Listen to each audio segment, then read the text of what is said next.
Love story আর funny drama কার না ভালো লাগে। তাই আমি আজকে তোমাদের জন্য অনেক ফানি একটি ড্রামা নিয়ে এসেছি, যার নাম হচ্ছে মুনলিট অর্ডার। চলো ড্রামাটা শুরু করা যাক। গল্পের শুরুতে আমাদের একটা মেয়েকে দেখানো হয়, যার নাম ফ্যাং। ও একজন কমান্ডার। ওর সাথে একটা আততায়ী ফাইট হয়। ও সেখানে লোকটাকে মেরে ফেলে। এরপর রাজাকে দেখানো হয়। রাজা অসুস্থ ছিল। তখন ওনার কাছে ফ্যাং আসে আর জানায় ও আততায়ীকে মেরে ফেলেছে। রাজা ওকে আদেশ দেয় বিয়ে করে সু ফ্যামিলিতে ঢুকতে, আর বলে জিয়াসুন সেখানেই লুকিয়ে আছে। ও আর কিছু করার আগে তুমি ওকে খুঁজে বের করো আর আমার কাছে নিয়ে আসো। তবে তুমি এই কাজটা সাবধানে করবে, যাতে তুমি ধরা না পড়ে যাও। ফ্যাং রাজার আদেশ মেনে নেয়। তারপর ও প্রাসাদ থেকে বেরিয়ে আসে। তখন আমরা জানতে পারি যে কোর্টের সবাইকে বলছিল রাজা অসুস্থ। আমাদের ইয়ং প্রিন্সও এখনো ছোট। তাই ওরা চাচ্ছে রাজার ছোট ভাই জিয়াসুকে রাজার দায়িত্ব দিতে, যাতে রাজ্য সঠিকভাবে চলতে পারে। এদিকে ফ্যাং তার কমান্ডারের পোশাক ছেড়ে একেবারে সাধারণ মেয়ের মতো পোশাক পরে বাজারে আসে। ও একজন কাপড়ের দোকানের মালিকের ছদ্মবেশে এসেছে। ওর নাম হচ্ছে ওয়াং। ফ্যাং তার নাম বদলে ওয়াং রেখেছে, তাই এখন থেকে আমরা তাকে ওয়াং বলে ডাকবো। ওর সাথে একটা লোক বাজে ব্যবহার করলে ফ্যাং ওকে মারার কথা ভাবে। তখন পেছন থেকে সু ফ্যামিলির দ্বিতীয় ছেলে সু লোকটাকে সেখান থেকে ভয় পেয়ে তাড়িয়ে দেয়। ওয়াং ওকে বাঁচানোর জন্য সুকে ধন্যবাদ জানায়। সু বলে, তুমি আমাদের দোকান ভাড়া নিয়েছো, তাই তোমাকে বাঁচানো আমার দায়িত্ব। এবার আমাদের ভাড়াটা দিয়ে দাও। ওয়াং ওকে ভাড়াটা দিলে সু অবাক হয় আর বলে, তোমার মতো একজন নতুন দোকানদারের কাছে এত টাকা কি করে আসে। তারপর ওর কানে কানে বলে, আমি যদি তোমার ব্যাপারে ইনভেস্টিগেশন করে কিছু পাই তাহলে তোমাকে সেদিনই মেরে ফেলবো। তারপর ঘন্টা বাজিয়ে সব দোকানদারকে ডাকে আর বলে, তোমরা কি কেউ ভাড়া কমাতে চাও? দোকানদাররা বলে, আমরা তোমার চালাকি জানি, তোমাকে আর এসব করতে হবে না। সু বলে, শুনো, তোমরা সবাই এই মেয়েটার উপর নজর রাখবে। যদি ওর মধ্যে সন্দেহজনক কিছু মনে করো তাহলে আমাকে ইনফর্ম করবে। যে আমাকে ইনফর্ম করবে আমি সামনের বছর থেকে তার ভাড়া 1% কমিয়ে দেব। সু এর কথা শুনে সব দোকানদাররা খুশি হয়ে যায় আর বলে, হ্যাঁ, আমরা ওর উপর নজর রাখবো। সু ফ্যাংকে বলে, তুমি যদি এখানে কোনো সমস্যা তৈরি করতে আসো তাহলে আমি বলছি তুমি এখান থেকে চলে যাও। ওয়াং মনে মনে বলে, আমি যখন সু ফ্যামিলিতে ঢুকবো তখন সবার আগে আমি তোমাকে মারবো। তখন একজন লোক আসে আর সুকে জানায় তাড়াতাড়ি ম্যানশনে যেতে। এরপর আমাদের সু এর বাবাকে দেখানো হয়। সু এর বাবা সু ফুগুই অসুস্থ হয়ে পড়েছিল। তখন সেখানে সু আসে আর বলে, বাবা, তোমার জন্য নাকি রাজা নতুন বউ পাঠাবে। ফুগুই বলে, রাজা রিউমার বিশ্বাস করে নিয়েছে যে আমরা ইয়ং প্রিন্স জিয়াসুনকে আমাদের কাছে লুকিয়ে রেখেছি। উনি ভয় পাচ্ছে যে ওনার ছেলে এখনো অনেক ছোট, তাই জিয়াসুন যে কোনো সময় এসে ক্ষমতা নিজে নিয়ে নিতে পারে। তাই উনি আমার কাছে নতুন বউ পাঠাচ্ছে, আমাদের উপর ইনভেস্টিগেট করার জন্য আর নজর রাখার জন্য। তবে তুমি এই বিষয়ে তোমার দাদিকে কিছুই বলবে না। সু বলে, জিয়াসুন তো অনেক আগে থেকে গায়েব হয়ে গিয়েছে। ওনাদের এসবের জন্য কত মানুষের জীবন যায়। তবে আপনি চিন্তা করবেন না, আমি আমার পরিবারের কিছুই হতে দেব না। যদিও নতুন বউ আমার পরিবারের ক্ষতি করতে আসে তাহলে আমি ওকে মেরে ফেলবো। তারপর গ্র্যান্ড টিউটর মেনশনে গ্র্যান্ড টিউটর জোকে একজন মার্কসম্যানের সাথে কথা বলতে দেখি। জো মার্কসম্যানকে বলে ইয়ং প্রিন্স জিয়াসুকে খুঁজে ওনার কাছে নিয়ে আসতে। মার্কসম্যান ওর কথা মতো কাজ শুরু করে। জো বলে, রাজা ভেবেছে তার ছেলেকে রাজা করবে, কিন্তু আমি যদি জিয়াসুকে পাই তাহলে রাজা আমার হাতে থাকবে। এরপর সু মেনশনে নিউ ব্রাইট পালকিতে করে উপহার নিয়ে আসছিল। এটা দেখে লিও জিওশিয়ানের জেলাস হয়, কারণ ও সু ডংফেং এর ওয়াইফ। এরপর নিউ ব্রাইট পালকি থেকে নেমে ঘুমটা খুলে। নতুন বউ আর কেউ না, ফ্যাং ছিল। ওকে দেখে সু অবাক হয়ে যায় আর বলে, মিস ওয়াং। তখন বাজারের একজন লোক আসে আর বলে, ওই কাপড়ের দোকান বন্ধ হয়ে গিয়েছে আর ওই মেয়ের বিয়ে হয়ে গিয়েছে। সু বলে, সেটা আমি নিজের চোখে দেখতে পাচ্ছি, কারণ ও তো আমার সামনে দাঁড়িয়ে আছে। লোকটা ওকে সেখানে দেখে অবাক হয়। লিও বলে, তোমরা আগে থেকে একজন আরেকজনকে চিনতে? ওয়াং বলে, বাবা আমাকে পাঠিয়েছে ওই দোকানে কাজ করার জন্য, যাতে আমি বুঝতে পারি সাধারণ মানুষের জীবন কেমন। কিন্তু আমি সেটাতে ব্যর্থ হয়েছি। তবে আজ থেকে আমরা নতুন পরিবার। আর সুকে বলে, আমি আজ থেকে তোমার গার্ডিয়ান। তখন মেনশনের ভেতর থেকে একজন লোক দৌড়ে আসে আর বলে, ভিতরে খারাপ কিছু হয়েছে। ওরা সবাই ভেতরে গেলে দেখে হুগুই বিছানায় পড়ে আছে আর ওর গলায় কারো আঙ্গুলের ছাপ দেখা যাচ্ছে। আর ওর পাশে ওর বড় ছেলে ডং ইউয়ান ভয় পেয়ে আছে আর কান্না করছে। ডং ইয়ান একটু অ্যাবনর্মাল ছিল। ওয়াং মনে মনে বলে, কে আছে যে ফুগুইকে মারতে চায়। ও তখন দেখানোর জন্য সেখানে ন্যাকা কান্না করতে থাকে আর বলে আজ আমাদের প্রথম বিয়ে হলো আর ওনার এই অবস্থা, এখন আমার কি হবে? সুডং ইউয়ানকে বলে ভয় পেও না, কি হয়েছে এখন বলো। ডং ইয়াং বলে আমি জিয়াওয়ের কাছ থেকে চকলেট চাইছি, ও আমাকে দেয়নি, তাই আমি বাবার কাছে এসেছি। আর দেখি বাবা একজনের সাথে কুস্তি খেলছে, এটা দেখে আমি ওদের সাথে খেলতে যাই। জিও বলে বাবা তো অসুস্থ, তাহলে সে কিভাবে খেলবে? ওয়াং তখন পেছনে তাকালে বুঝতে পারে সেখান দিয়ে একজন লোক পালিয়ে গিয়েছে। সুকে বলে ও বাবাকে মারার চেষ্টা করেছিল আর তুমি এখানে আসাতে ও লোকটা পালিয়ে গিয়েছে। তারপর বলে ভাইয়া তুমি অনেক বেশি সাহসী, কারণ তুমি বাবাকে বাঁচিয়ে নিয়েছো। এসব দেখে সু ওয়াংকে বলে তোমার সাথে বাবার বিয়ে হবে না। এর পরের সিনে সু ওয়াংকে বলে তুমি এখানে আসার সাথে সাথে বাবার উপর আক্রমণ করা হয়েছে, এটা কোনো কোইন্সিডেন্স হতে পারে না, তুমি এখন এখানে থাকতে পারবে না। ওয়াং তখন সু পরিবারের সবার দিকে তাকায় আর মনে মনে ওদেরকে নিজের টার্গেট করে। তারপর এখানে থাকার জন্য গ্র্যান্ডমাকে কনভিন্স করতে থাকে, বলে আমার স্বামীর সাথে আমার বিয়ে হচ্ছিল, কিন্তু এখন তো হয়নি, তবু উনি এখন অসুস্থ, আমি ওনাকে ছেড়ে যেতে পারি না। গ্র্যান্ডমা এসব শুনে খুশি হয়ে যায় আর বলে তুমি আমার ছেলেকে নিয়ে এত কিছু ভাবো। সু বলে উনি তো বাবাকে নিয়ে অনেক ভাবে, তাহলে আমরা বাবার সুস্থতার জন্য ওনাকে ইয়ংচেন নদীতে বলে দিতে পারি। গ্র্যান্ডমা সুকে বকে এসব বলার জন্য আর বলে ও তোমার স্টেপ মাদার, ওকে তুমি গ্রেটিং করো। ওয়াং গ্র্যান্ডমাকে বলে আমি আপনাকে কি করে ধন্যবাদ জানাবো, কারণ আপনি আমার প্রতি দয়া দেখিয়েছেন। ও গ্র্যান্ডমাকে চা অফার করে, কিন্তু ও চাতে কিছু একটা মিশিয়ে তারপর সেটা গ্র্যান্ডমাকে খেতে দেয়। গ্র্যান্ডমা চা খেতে নেওয়ার আগে সু সেটা নিজে নিয়ে নেয় আর খেতে গেলে গ্র্যান্ডমা ওকে আটকায় আর বলে তোমার মা এটা আমাকে দিয়েছে, তুমি কেন খাচ্ছ? এগুলো কোন ধরনের ম্যানার্স? সু চালাকি করে বলে আচ্ছা আমি তো ভুল করে ফেলেছি, তাই এটা আমি আমার স্টেপ মাদারকে অফার করছি, বাবার জন্য এত কিছু ভাবার জন্য। সু ওয়াংকে চাটা খেতে দেয়। ওয়াং চা খেতে নেবে তখন হঠাৎ ওদের উপর হামলা হয়। ওয়াং লুকিয়ে পড়ে আর অস্ত্রগুলো দেখে বুঝতে পারে ওদের উপর জো আক্রমণ করেছে। ও মনে মনে বলে উনি কি করে রাজার আদেশ অমান্য করতে পারে। এদিকে বাকি সবাই ভয় পাচ্ছিল দেখে সু বলে তোমরা লুকিয়ে পড়ো, বাকিটা আমি দেখে নিচ্ছি। ওয়াং ভয় পাওয়ার অভিনয় করে ঘর থেকে বেরিয়ে আসে আর মার্কসম্যানের উপর অ্যাটাক করে ওর মুখে একটা সাদা পাউডার ছিটিয়ে দেয়। তখন মার্কসম্যান তার মাস্ক খুলে, ও হচ্ছে গু কিয়ান, যে হচ্ছে জিংগন ব্যুরোর চিফ। ওয়াং বলে গু তুমি এখানে কি মরতে এসেছো? গু বলে আমি জানি তুমি এখানে কেন এসেছো। ও আর কিছু বলার আগে পাউডার রিয়েকশন ওর শরীরের হাত পা গুলো বাঁকা করতে থাকে। এদিকে সু পেছন থেকে এসে ওয়াং এর উপর পাউডার ছেটানোর চেষ্টা করে, কিন্তু ওয়াং পেছনে ফিরে তাকায় আর বলে তুমি এখানে কেন এসেছো? সু বলে স্টেপ মাদার, আমার আপনাকে নিয়ে চিন্তা হচ্ছিল, তাই দেখতে এসেছি আপনি ঠিক আছেন কিনা। কথা বলার মাঝখানে ও ওয়াং এর মুখে পাউডার ছুঁড়ে মারে, কিন্তু ওয়াং নিজের মুখ ঢেকে নেয়। সু সেখান থেকে পালিয়ে যেতে লাগলে ওয়াং ওকে ধরে গলা টিপে ধরে আর বলে তুমি কি ভেবেছো আমার সাথে চালাকি করে বেঁচে যাবে? আমি তোমার পুরো পরিবারকে শেষ করে দেব। সু বলে সবাই আপনাকে চিনে গিয়েছে, এখন যদি আমার পরিবারের কিছু হয় তাহলে বোঝা যাবে যে আপনি এসব কিছু করছেন আর ওরা আপনাকে অ্যারেস্ট করবে। ওয়াং বলে আমি এসবের কেয়ার করি না। সু বলে আপনি এই জীবনে কারো কেয়ার করেন না। তখন ওয়াং এর অতীতের ভীষণ আসতে থাকে আরও বলে আমি যাদের কেয়ার করতাম তারা অনেক আগে শেষ হয়ে গিয়েছে। এদিকে গু বেঁকে বেঁকে এসে ওদের উপর অ্যাটাক করার চেষ্টা করে। ওয়াং ওকে অ্যাটাক করে সেখান থেকে দূরে সরিয়ে দেয় আর বলে তোমার কি নিজের জীবনের ভয় নেই? আমি আজ তোমাকে শেষ করে দেব। ওয়াং নিজের পাওয়ার ইউজ করতে গেলে দেখে ওর পাওয়ার কাজ করছে না। গু নিজের শরীর দেখিয়ে বলে আমি আমার শরীরে আগে থেকে পয়জনের পাউডার নিয়ে নিয়েছিলাম, তাই তুমি যখন আমাকে অ্যাটাক করেছো তখন তোমার শরীরে বিষ ঢুকে গিয়েছে, তাই তোমার পাওয়ার কাজ করছে না। এরপর ওরা দুজনে ফাইট করতে থাকে। এদিকে ফাইটের মধ্যে সু নিজের নাক মুখ ঢেকে ধূপকাঠি নিয়ে আসে আর সেটার ধোঁয়া ওদের দুজনের দিকে দিতে থাকে, যার জন্য গু সেন্সলেস হয়ে যায় আর ওয়াং বলে গর্ধপ একটা, এটা বলে সে নিজেও সেন্সলেস হয়ে যায়। পরের সিনে সু ওদের দুজনকে একসাথে বেঁধে ফেলে। ওদের দুজনের জ্ঞান আসলে ওরা নিজেদের বাধা অবস্থায় দেখতে পায়। তারপর একজন কোর্টের অফিসারকে বলে দেখুন তো ওদের দুজনের মধ্যে অবৈধ সম্পর্ক আছে, তার জন্য ওরা সকালে আমার বাবাকে মারতে চেয়েছে। ওয়াং নাকামি করে বলে এসব কেন বলছো? তুমি কেন এখন আমাকে তোমার স্টেপ মাদার হিসেবে মেনে নিতে পারছো না?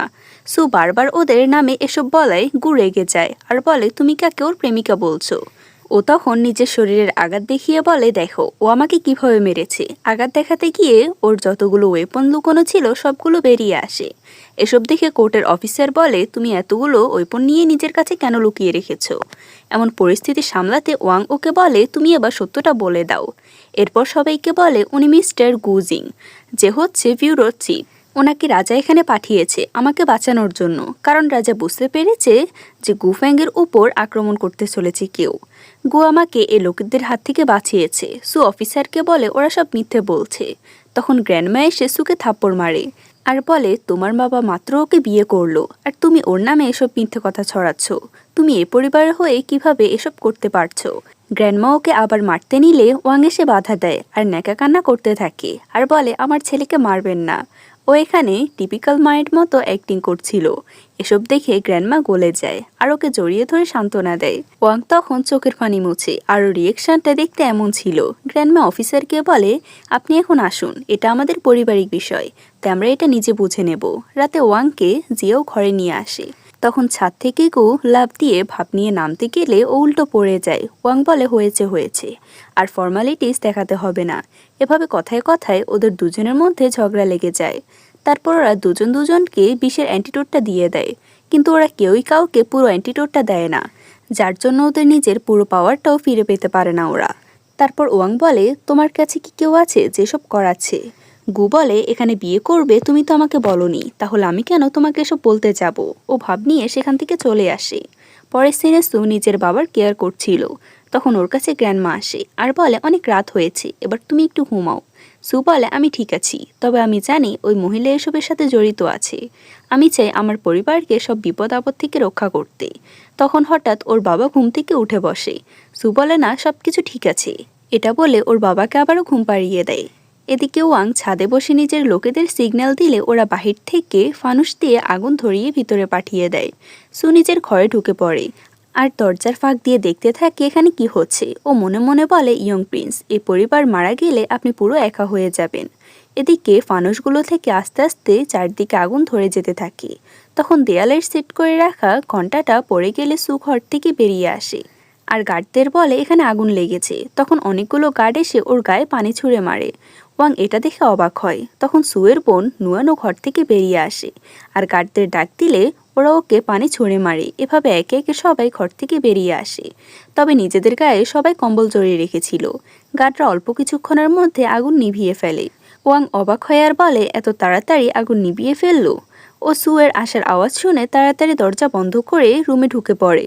সুয়ের ঘরের সামনে এসে বলে, স্টেপ মাদার, বাহিরে আগুন লেগে গিয়েছে, আমি আপনাকে বাঁচাতে এসেছি, কিন্তু এখানে তো কোথাও কোনো আগুন দেখছি না। তখন ও সেখানে ইচ্ছাকৃতভাবে আগুন লাগিয়ে দেয় আর বলে, স্টেপ মাদার, এখানে অনেক আগুন, আপনার সাথে না হয় পরপারে আমার দেখা হবে। এসব বলে জোরে জোরে হাসতে থাকি। তখন পেছন থেকে ওয়াং আসে আর বলে, হ্যাঁ, এখানে তো অনেকটাই আগুন। সু বলে, আপনি এখানে, আমি তো আপনাকে বাঁচাতে এসেছি। তখন আগুন নেভানোর জন্য বাকি সবাই পানি নিয়ে আসে। পানিটা ওয়াংয়ের গায়ে পড়বে ভেবে ওয়াং সরে যায় আর এই পোড়া পানিগুলো সবগুলো সুয়ের গায়ে গিয়ে পড়ে। পরের দিনে ওদের সবাইকে একসাথে ঘরে বসে থাকতে দেখি। সু ওয়াংকে বলে, যে আমাদের মারতে এসেছে সে এই পুরো ঘটনাটাকে অ্যাক্সিডেন্ট হিসেবে দেখাতে চেয়েছে। এটা তো ঠিক, তাই না স্টেপ মাদার? ওয়াং বলে, আমি কি করে জানবো, আমি তো সব নিয়ে চিন্তায় আছি। নুয়ান বলে, আমরা বেঁচে আছি শুধু একমাত্র ভাইয়ের জন্য, কারণ ও পুরো মেনশনে একটা করে ঘন্টা লাগিয়ে রেখেছিল, যার জন্য আগুন লাগলে আর পুড়ে যাবে না সবাই। সু তখন ওয়াংকে ঘন্টাটা দেখাতে থাকে আরও এটা দেখে বিরক্ত হয়। সু বলে, যে আমাদের আগুনে পোড়াতে চেয়েছে সে হয়তো জানে না আমরা এসবে অভ্যস্ত।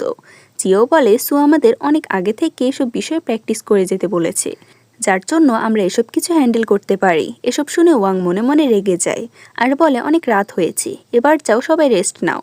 সবাই রেস্ট নিতে চলে যায়। এরপর ওয়াং আবার নিজের লোকদের ইশারা দেয়, কিন্তু ওরা এবার ফানুসগুলো উপর থেকে উড়ায় যাতে এগুলো চালের উপর পড়ে পুরো ঘরে আগুন ধরে যায়। ওয়াং বলে, আমার বেচারা ছেলে তো একবার নিজেদের বাঁচিয়ে নিয়েছে, কিন্তু এবার কিভাবে বাঁচাবে।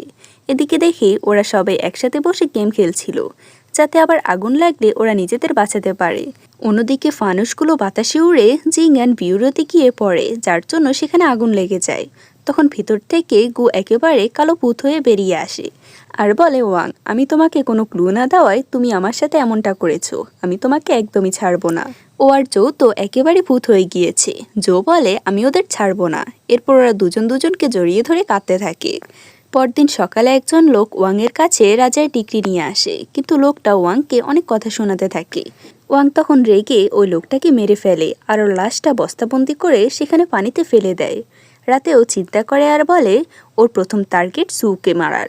নেক্সট ডে জিয়াও স্যুপ রান্না করছিল, তখন ওয়াং পাশ দিয়ে যাচ্ছিল আর মনে মনে বলে এটা সঠিক সময়। তারপরও নিজের ঘরে গিয়ে সেখান থেকে পয়জনগুলো খুঁজতে থাকে, কিন্তু একটাও পয়জন পায় না। তখন ওর ঘর থেকে বেরিয়ে আসলে দেখে সু সবগুলো পয়জন নষ্ট করে ফেলেছে। সু বলে, আমি আপনার ঘরে নোংরা পরিষ্কার করে দিচ্ছি। ওয়াং তখন নিজের রাগ কন্ট্রোল করে ভিতরে চলে যায় আর জানালা দিয়ে সুয়ের দিকে তাকিয়ে বলে, তোমার মরার সময় হয়ে গিয়েছে। তখন হঠাৎ ডক্টর ইয়াং সামনে চলে আসে আর ওকে ভয় পাইয়ে দেয়। তারপর বলে, তুমি সারাদিন দাঁড়িয়ে থাকো কেন, চলো আমরা একসাথে খেলি। ওয়াং বলে, আমি কালকের বিষয় নিয়ে চিন্তিত, আমার মন ভালো নেই। তখন ডক্টর ইয়াং নিজের পকেট মানিগুলো ওকে দিয়ে বলে, তুমি এগুলো দিয়ে নিজের খুশি মতো কিছু কিনে নিও, তাহলে তোমার মন ভালো হয়ে যাবে। এটা দেখে ওয়াংয়ের খারাপ লাগে আর বলে, আর যাই হোক আমি ওকে মারতে পারবো না। ওয়াং এরপর ডেডলি পাউডার বানায় আর সুয়ের উদ্দেশ্যে বলে, আগামী বছর এই দিনে তোমার মৃত্যুবার্ষিকী আমি পালন করব। তারপর ডক্টর ইয়ং যখন সুয়ের জন্য স্যুপ নিয়ে যাচ্ছিল, তখন ওয়াং অন্যদিকে মুখ ঘুরিয়ে স্যুপের মধ্যে পয়জন দিয়ে দেয়। ডক্টর ইয়ং স্যুপটা সুয়ের জন্য নিয়ে যায়। ওয়াং ওর পিছন পিছন যায় স্যুপটা খেয়েছে কিনা শিওর হতে। সু প্রথমে খেতে চায় না আর বলে, এটার আশেপাশে ওয়াং গিয়েছে। ডক্টর ইয়ং বলে, তুমি দুষ্ট হয়ে যাচ্ছ, ওনার মন ভালো নেই, জিও তোমার জন্য কান্না করছে। এরপর সু স্যুপটা খেতে নেয়, কিন্তু মুখের সামনে নিলে ওর কিছু একটা মনে হয় আর বলে, আমি আগে কাজ শেষ করে নিই তারপর খাবো। কিন্তু ডক্টর ইয়ং তাকে জোর করে স্যুপটা খাইয়ে দেয়, যার জন্য ওর বডিতে রিয়েকশন হতে থাকে। এটা দেখে ওয়াং খুশি হয়ে যায়, কিন্তু এগুলো সুয়ের অভিনয় ছিল। ও বলে, স্যুপটা অনেক মজা হয়েছে। ডক্টর ইয়ং বলে, আমি এটাতে অনেক হার্বাল মিশিয়ে দিয়েছি, যার জন্য এটা ঠিকঠাক লাগছে। ওয়াং অবাক হয়ে বলে, ওর হার্বাল মেশানোর জন্য বিষের কোনো প্রভাব পড়েনি। এরপর বলে, ডক্টর ইয়াং, তোমার মরার সময় হয়ে গিয়েছে, কারণ তুমি আমার কাজে বাধা দিয়েছ। তখন একজন গুপ্তচর ওয়াংকে ইশারা দিয়ে জানায় যে রাজা নাকি তাকে ডেকেছে দেখা করার জন্য। এরপর তাইজি প্যালেস দেখানো হয়। রাজাকে একজন মাস্ক পরা লোক একটা পিল দেয় আর বলে, এটা খেয়ে নিলে আপনি সুস্থ অনুভব করবেন। রাজা পিলটা খেয়ে নেয়। তারপর ওয়াংকে ঠিকঠাক মতো কাজ না করার জন্য আর রাজার মেসেঞ্জারকে মেরে ফেলার জন্য বকা দেয়। ওয়াং ক্ষমা চায় আর বলে, ওই পরিবারটা অনেক সন্দেহজনক, আমি নিশ্চিত যে ওরাই জিয়াসুকে কিছু করেছে। রাজা ওকে ঠিকঠাক মতো কাজ করতে বলে, তারপর চলে যেতে বলে। ওয়াং চলে যাওয়ার পর রাজা মিস্টার ইমোর্টালকে জিজ্ঞেস করে, ওকে বিশ্বাস করা কি আমার ঠিক হয়েছে? মিস্টার ইমোর্টাল বলে, আমি শুধু এটা জানি যে যার সাথে বিশ্বাসঘাতকতা করবে তার শেষটা অনেক খারাপ হবে। এদিকে ওয়ান সুমেনশনে চলে আসে আর ওদের মারার পরিকল্পনা করে ভিতরে ঢুকে। সেখানে ওদের পুরো গোষ্ঠীটাই উপস্থিত ছিল, সবাই একসাথে ডিনার করছে। সবাই ওকে জোর করে নিয়ে আসে ওদের সাথে খাওয়ার জন্য। গ্র্যান্ডমা বলে, তোমার বিয়ের সময় তো সবাই আসতে পারেনি, তাই সু সবাইকে ইনভাইট করেছে যাতে তুমি সবার সাথে দেখা করতে পারো। ওয়াং বলে, সু এখানেও তুমি? তারপর পরিবারের সবাই ওকে একে একে বিয়ের গিফট দিতে থাকে। ওর পুরো গা গহনায় ভরে যায় আর ওর পাশে বসা একটা আন্টি ওকে বাচ্চা নেওয়ার পরিকল্পনা বলতে থাকে। এসব দেখে ওর অনেক রাগ হচ্ছিল, কিন্তু রাগ কন্ট্রোল করা সহ্য করে নেয়। তখন জানালা খুলে সু ওয়াংয়ের দিকে তাকায় আর বলে, স্টেপ মাদার, তোমার মরার সময় হয়ে গিয়েছে। ও তখন ওয়াংয়ের পাশে বসে থাকা মেয়েটাকে ইশারা দিলে মেয়েটা টেবিলের নিচ থেকে কিছু বের করার চেষ্টা করছিল, কিন্তু আন্টি জোরে জোরে কথা বলার জন্য পারছিল নাও। ওয়াং ওই মেয়েটার উপর সন্দেহ হয়। মেয়েটা টেবিলের নিচ থেকে একটা সাপ বের করে আর টেবিলের উপর ছেড়ে দেয়। এটা দেখে সবাই ভয় পেয়ে চিৎকার করতে থাকে। আন্টি ওয়াংকে জড়িয়ে ধরে চিৎকার করতে থাকে। এদিকে ওই মেয়েটা বারবার ছুরি দিয়ে ওয়াংকে অ্যাটাক করার চেষ্টা করে, কিন্তু ওয়াং ওকে অ্যাটাক করতে দেয় না, উল্টো ফেলে দেয়। সো ওয়াংয়ের দিকে পাথর ছুঁড়ে মারে। ওয়াং সেটা ধরে নিজেকে বাঁচিয়ে নেয়। ওই মেয়েটা তখন পরিস্থিতি সামাল দিতে অজ্ঞান হওয়ার অভিনয় করে। এসব দেখে ওয়াং সবটা বুঝতে পারে। সু সেখানে দৌড়ে আসে আর বলে, স্টেপ মাদার, আপনি ঠিক আছেন তো? সাপটা এতটা তাড়াতাড়ি কিভাবে চলে গেল? এখানে সিন চেঞ্জ হয়। এরপর আমরা ওয়াংকে দেখি যে অফিসারের পা ধরে কান্না করতে থাকে আর বলে, আমার ছেলেই আমাকে বারবার মেরে ফেলার চেষ্টা করছে। ওয়াং ওই মেয়েটার হাত পা বেঁধে ওকে রেখে দিয়েছে। ওয়াং ওকে দেখিয়ে বলে, আমার ছেলে এই মেয়েটাকে ভাড়া করে নিয়ে এসেছে আমাকে মারার জন্য। তারপর সবার সামনে সব প্রমাণ দেখাতে থাকে আর বলে, মেয়েটা এখন অজ্ঞান হওয়ার অভিনয় করছে। এদিকে মেয়েটা সুয়ের দিকে তাকিয়ে চোখ দিয়ে ইশারা দেয়। তারপর মেয়েটা হঠাৎ উঠে বসলে ওয়াং ভয় পাওয়ার অভিনয় করে আর বলে, দেখুন আমাকে আবারও মেরে ফেলবে। তখন সু মেয়েটাকে দাঁড় করায় আর বলে, এখন একটা ভুল বোঝাবুঝি হচ্ছে, উনি তো আমাদের পরিবারই। মেয়েটা দাঁড়ানোর সাথে সাথে ওর জামা কাপড়ের মধ্যে লুকানো অস্ত্রগুলো সব পড়ে যায়। ওয়াং আর বাকি সবাইকে বলে, ওর কাছে এতগুলো অস্ত্র কি করছে। সু বলে, আসলে ও অস্ত্র বানায়, তাই বিয়ের উপহার হিসেবে এগুলো দিতে এসেছে। ওয়াং গ্র্যান্ডমাকে বলে, এ মেয়েটা আমাদের পরিবারের। গ্র্যান্ডমা বলে, আমি ওকে চিনি না, ওকে আগে কখনো দেখিনি। ওয়াং সুয়ের দিকে তাকিয়ে হাসে। সু বলে, এবার সত্যটা বলার সময় হয়ে গিয়েছে আর বলে, ও আমাদের পরিবারের নাম আর নিউলি ম্যারিড হওয়া পার্সনকে চুরি করতে এসেছে। ওয়াং বলে, আমাকে? সু বলে, তোমাকে কেন নিতে যাবে, সে তো আমার বাবাকে নিতে এসেছে।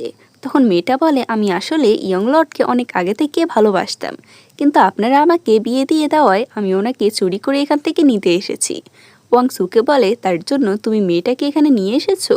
ও সেখানে কান্নার অভিনয় করে। সু বলে, হ্যাঁ নিয়ে এসেছি, বাবা শুধুমাত্র তোমাকে বিয়ে করেছে, তাই এই মেয়েটা চাইলেও বাবাকে বিয়ে করতে পারে। গ্র্যান্ডমা এসে তখন ওকে থাপ্পড় মারে আর বলে, তোমার বাবার মাত্র বিয়ে হলো আর তুমি এখন কনকুবাইন আনার কথা বলছো।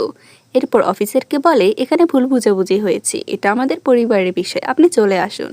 অফিসার বিরক্ত হয়ে বলে, প্রতিবারই এদের ফ্যামিলি ম্যাটার আমাকে আনবে আর এসব করাবে। উনি বিরক্ত হয়ে চলে যায়। এরপর সু যখন নিজের ঘরে যায় তখন ওয়াং সেখানে এসে ওর গলা টিপে ধরে আর বলে, আমি এখানে ক্রাউন প্রিন্সকে খুঁজতে এসেছি, তুমি আমার পথে বাধা দিও না, তাহলে আমি তোমার পুরো পরিবারকে শেষ করে দেব। আর যদি তুমি আমাকে সাহায্য করো তাহলে তোমার পরিবার সেফ থাকবে। সু বলে, উনি এখানে নেই। ওয়াং বলে, মিথ্যে বলছো, আমি সেটা নিজে খুঁজে বের করব। এরপর সিনে সু দুজন গার্ডকে ওয়াংয়ের উপর নজর রাখার জন্য পাঠায়। সু বলে, তোমার উপর এবার থেকে নজর রাখতে হবে। এদিকে গার্ড দুজন পাহারা দিতে থাকে আর ওয়াংয়ের ছায়া দেখে বলে, ম্যাডাম কেন এখনো ঘুমাচ্ছে না।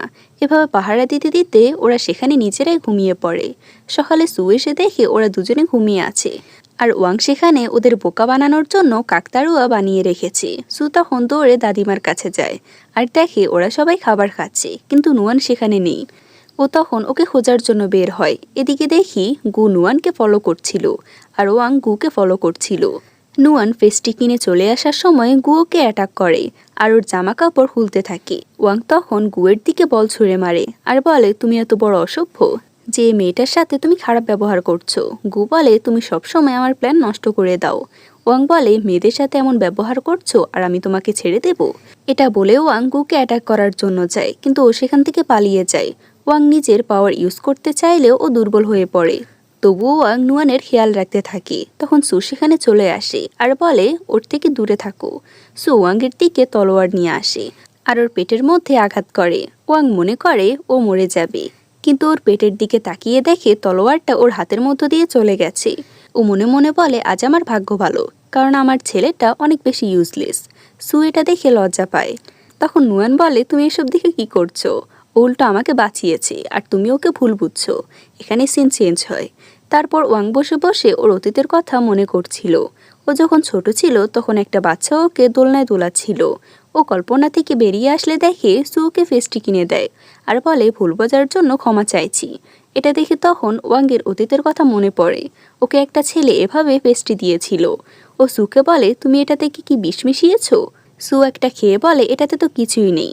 তারপর ফেস্টি নিয়ে বলে, তুমি খেতে না চাইলে খেতে হবে না। ও চলে আসছিল। ওয়াং বলে, তুমি কেন বিশ্বাস করছো না? আমি তোমার পরিবারের ক্ষতি করব। সু ওর পাশে বসে আর বলে, সবাই বিশ্বাস করে যে আমরা ক্রাউন প্রিন্সকে লুকিয়ে রেখেছি। তারপর ওর বড় ভাইকে দেখে বলে, ওর যখন 10 বছর বয়স ছিল তখন কেউ আমার পরিবারকে বিষ খাইয়ে মেরে ফেলতে চেয়েছিল আর সে খাবারটা প্রথমে আমার ভাই খেয়েছিল, যার জন্য ওর 3 দিন ধরে জ্বরে ভুগেছে, কিন্তু এরপরে ওর এমন অবস্থা হয়ে গিয়েছে। তাই আমি আর কাউকে বিশ্বাস করতে পারছি না। আমি আমার পরিবারকে বাঁচিয়ে ছাড়ব। ওয়াং বলে, আমি বিয়ের প্রথম দিন থেকে পরিবারকে শেষ করার চেষ্টা করছি, কিন্তু আমি পরে বুঝতে পারলাম এখানকার সবাই অনেক ভালো, তাই আমি ডিসিশন নিয়েছি এসব বদলে ফেলবো।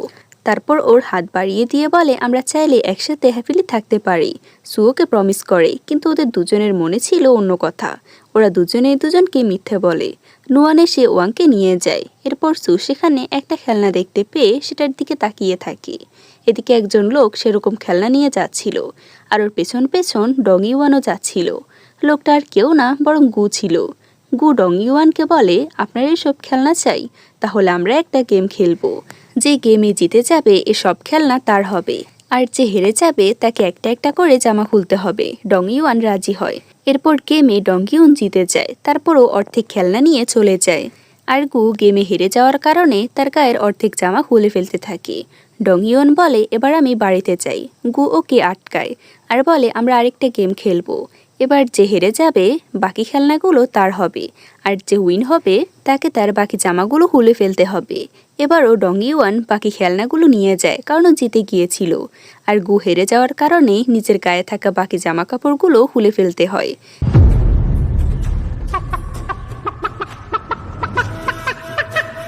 গু তখন রেগে ডং ইউয়ানকে জোর করে একটা ঘরের ভিতর নিয়ে যায়। এদিকে নুয়ান ওয়াংকে কতগুলো ওর জন্য নতুন ড্রেস দিয়েছিল। তখন ওদের উপর সু নজর রাখছিল আর মনে মনে বলে আমাকে একটা নতুন প্ল্যান করতে হবে। তখন গার্ডস এসে সুকে জানায় ডং ইয়ং মিসিং। সবাই অবাক হয়ে যায়। অন্যদিকে দেখি গু ডং ইয়নের জামা কাপড় খুলে ওর শরীরে একটা বার্টমার্ক খোঁজার চেষ্টা করছিল, কিন্তু ডং ইয়নের ওজন বেশি হয় ওকে ঘুরাতে পারছিল না। তখন সেখানে ওয়াং চলে আসে। ওয়াং গুকে বলে তুমি কি লোকজনের জামা কাপড় খুলে শান্তি পাও? গু বলে হ্যাঁ। ওয়াং ওকে মারতে যাওয়ার আগে সু লাঠি নিয়ে আসে আর ওকে দৌড়ে বের করে দেয়। তারপর ডং ইউয়ানকে তুলে জামা কাপড় পরিয়ে দেওয়া হয়। এরপর ডং ইউয়ান গুঁড়িটা নিয়ে এসে ওয়াংকে দেয় আর বলে আমি তোমাকে দেখেছি তখন এটার দিকে তাকিয়ে থাকতে, তাই আমি তোমার জন্য এটা কিনে নিয়ে এসেছি। ওয়াং বলে তুমি একটা ননসেন্স। ডং ইউয়ানের মন খারাপ হয়ে যায়। তখন ওয়াং ওকে সরি বলে। ডং ইউয়ান বলে চলো তাহলে আমরা একসাথে ঘুড়ি উড়াই। তারপর ওরা সবাই একসাথে ঘুড়ি উড়াতে যায়। ডং ইউয়ান উড়াতে পারছিল না দেখে ওয়াং ওকে দেয় উড়ানোর জন্য, কিন্তু ওয়াং ঠিকঠাক মতো উড়াতে পারছিল না। এটা দেখে সু তার দিকে তাকিয়ে হাসতে থাকে। এরপর সু ঘুড়িটা নিয়ে উড়ায় আর সুতোটা ওয়াংয়ের কাছে দিয়ে ওকে শেখাতে থাকে কিভাবে ঘুড়ি উড়াতে হয়, আর বলে ঘুড়িটা যতই উপরে যাক না কেন এটা কিন্তু আমাদের কন্ট্রোলেই আছে। তখন ওয়াংয়ের অতীতের কথা মনে পড়ে যে ওরও ছোটবেলায় একদিন ঘুড়ি উড়াতে পারছিল না, তখন একটা বাচ্চা ছেলে ওকে শিখিয়েছিল।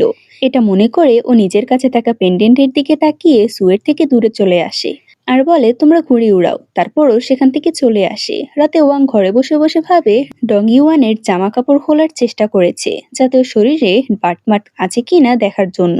তারপরও একটা প্ল্যান করে।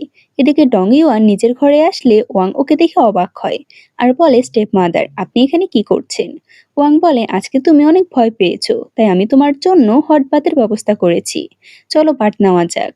ডং ইউয়ান বলে ঠিক আছে, তাহলে আপনি বাহিরে যান, আমি জামা কাপড় খুলতে হবে আমাকে। ওয়াং বলে তুমি খোলো, আমি আছি, আমি তোমার পিঠে মাসাজ করে দেব। ডং ইউয়ান বলে না, আমাকে জিও বলেছে যাতে আমি অপরিচিত কারোকে আমার শরীর না দেখাই। ওয়াং বলে আমি তো তোমার স্টেপ মাদার। ডং ইউয়ান রাজি হয় না আর দৌড়াতে থাকে ওর পেছন পেছন। তখন ওয়াংও দৌড়াতে থাকে।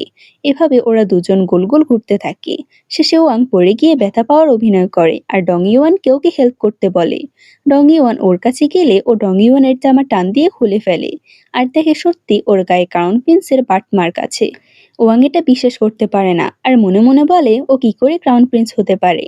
এদিকে বাকি সবাই চলে আসে আর ওদের দুজনকে এই অবস্থায় দেখতে পায়। তারা প্রত্যেকে অবাক হয়। এরপর সবাই ওয়াংকে প্রশ্ন করতে থাকে।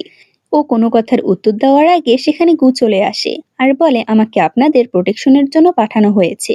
আমি খুঁজে বের করব কে ডং ইউয়ানের সম্মান নষ্ট করতে চেষ্টা করেছে, কিন্তু কেউই ওর কথায় পাত্তা দেয় না। ওয়াং বলে আপনি এখন আসুন, সবাই ঘুমাবে, এরপর এ বিষয়ে আমরা ভাববো। এদিকে ওয়াংয়ের দিকে তাকিয়ে সু মনে মনে বলে ওর উপর নজর রাখতে হবে। জিও বলে ওর মনে হয় ডং ইউয়ানের উপর ক্রাশ আছে। নেক্সট সিনে ও গ্র্যান্ডমাকে বলে আপনার মনে হচ্ছে না ওয়াং ডং ইউয়ান আর সু দুজনেরই অনেক ক্লোজ? গ্র্যান্ডমা বলে এটা তো ভালো, ওর স্টেপ মাদার দায়িত্ব পালন করছে ও। জিও ওনাকে বোঝাতে না পেরে বেরিয়ে আসে ঘর থেকে আর এসব নিয়ে ভাবতে থাকে। বাহিরে এসে জোরে চিৎকার করে বলে আমাকে কে সাহায্য করবে? তখন গাছ থেকে গু লাফ দিয়ে নামে আর বলে আমি তোমাকে সাহায্য করব। জিও ওকে হঠাৎ এখানে থেকে ভয় পেয়ে চিৎকার করে। গু ওকে চুপ করতে বলে আর বলে তুমি অনেক নরম মনের মানুষ, তাই আমি তোমাকে সাহায্য করতে চাই। জিও বলে তুমি আমাকে সাহায্য করবে কেন? তুমি কি আমাকে পছন্দ করো? কিন্তু কোনো লাভ হবে না, তুমি আমাকে পাবে না। জিও এর কথা শুনে গু গাছকে লাথি মারতে থাকে। জিও ওকে এসব বন্ধ করতে বলে আর কি করতে চায় সেটা বলতে বলে। গু বলে আমার কাছে একটা প্ল্যান আছে, ওয়াংকে এই মেনশন থেকে গায়েব করার। জিও বলে তুমি আমাকে আমার পরিবারের বিরুদ্ধে করতে চাও? অসভ্য একটা লোক, এটা বলে চলে আসে। গু অবাক হয়ে ওর দিকে তাকিয়ে থাকে। তখন হঠাৎ আবার জিও এসে বলে তোমার কি প্ল্যান? সিন চেঞ্জ হয় আর আমরা রাতের দৃশ্য দেখতে পাই। জিও ওয়াং এর ঘরে আসে আর বলে গ্র্যান্ড টিউটর জু আমাদের ফ্লাওয়ার উৎসবে ইনভাইট করেছে আর বলেছে যাতে সবাই তাদের হাতে একটা স্পেশাল ডিশ রান্না করে নিয়ে যায়। পরের দিনে গ্র্যান্ড টিউটর মেনশনে দেখি জু সবকিছু দেখাশোনা করছিল আর বলে সবকিছু রেডি করো, ইল্ডার প্রিন্সেস চলে আসবে। একে একে সব নোবেল ফ্যামিলির সবাই আসছিল। ওয়াং আর বাকি সবাই সেখানে আসে। জু ওদের ওয়েলকাম করে আর ওয়াংকে নানাভাবে অপমান করার চেষ্টা করে, কিন্তু ওয়াং উল্টো ওকে কথা শুনিয়ে দেয়। সু নিজেও তখন ওয়াংকে সাপোর্ট করে। ডং ইউয়ান বলে আজকে দেখি তোমরা একসাথে আছো। ওয়াং আর সু ওর কথা শুনে বলে কি আমরা তো এমন কিছুই করিনি, এটা বলে ওরা ভিতরে চলে যায়। নুয়ান ওদের দেখে বলে ওরা কতটা সুন্দর কাপল। তারপর এল্ডার প্রিন্সেস জু এরপর এল্ডার প্রিন্সেসকে ওয়েলকাম করে। তারপর ওদের প্রোগ্রাম শুরু হয়। একে একে নোবেল পরিবারের সবাই খাবার সার্ভ করতে থাকে। যখন ওয়াং এর পালা আসে ও খাবার বক্স খুলে দেখতে পায় সেটাতে কিছু কাঁচা সবজি রান্না করা, কোনো ডিশ নেই। ও জিয়াওয়ের দিকে তাকালে বুঝতে পারে ও এসব করছে। তখন সবাই ওয়াংকে কথা শোনাতে থাকে আর বলে তুমি এল্ডার প্রিন্সেসকে অপমান করেছো। ওয়াং তখন একটা ছুরি বের করে, যেটা দেখে সবাই ভয় পেয়ে যায়। প্রিন্সেস বলে তুমি কি তোমার ভুলের জন্য আত্মহত্যা করতে চাইছো? ওয়াং বলে না, আমার ডিশের স্পেশালিটি হলো এটা আমি সবার সামনে তৈরি করে দেখাবো। তারপর ও নিজের বুদ্ধি দিয়ে সবজিগুলো কাটতে থাকে, যা দেখে সবাই অবাক হয়ে যায়। ওয়াং সবজিগুলোকে একটা ফ্লাওয়ার শেপে নিয়ে আসে। এল্ডার প্রিন্সেস এগুলো দেখে খুশি হয়ে যায়। প্রিন্সেস বলে আমি তোমার মতো ট্যালেন্টেড আর কাউকে দেখিনি। তুমি কি সু ফ্যামিলির নতুন বিয়ে করা বউ? ওয়াং বলে হ্যাঁ। এল্ডার প্রিন্সেস বলে এই ডিশের নাম কি? ওয়াং কোনো নাম বলতে পারে না। সু তখন অনেক সুন্দর একটা নাম বলে। এল্ডার প্রিন্সেস বলে পারফেক্ট ম্যাচ। আর ওদের দুজনের দিকে তাকিয়ে বলে ওরা হচ্ছে পারফেক্ট কাপল। ওদের কাপল মনে করেছে দেখে সু আর ওয়াং অনেক অবাক হয় আর বলে এর চেয়ে মরে যাওয়াই ভালো। প্রিন্সেস বলে মা ওরা কাপল না, ওরা হচ্ছে মা ছেলে। এল্ডার প্রিন্সেস বলে আমি বুঝতে পেরেছি। প্রিন্সেস ওয়াংকে বলে আপনার এই টেকনিকের জন্য আপনার বেশি বেশি প্র্যাকটিস করা দরকার। ওয়াং মনে মনে বলে এর থেকে বেশি মানুষ মেরে আমার প্র্যাকটিস হয়ে গিয়েছে। এদিকে গু আড়াল থেকে সবকিছু শুনছিল। জু ওকে দেখে ওর দিকে রেগে তাকিয়ে থাকে। তারপর কিছু মেয়ে ওয়াং এর কাছে আসে ওই টেকনিকটা শেখার জন্য। এসব দেখে হান অনেক জেলাস হচ্ছিল। তখন ওর মেড ওর কানে কানে কিছু বলে আর ওকে একটা পাউডার দেয়। হান সেই পাউডার ওয়াংকে ওদের প্রথম দেখার গিফট হিসেবে দিয়ে দেয়।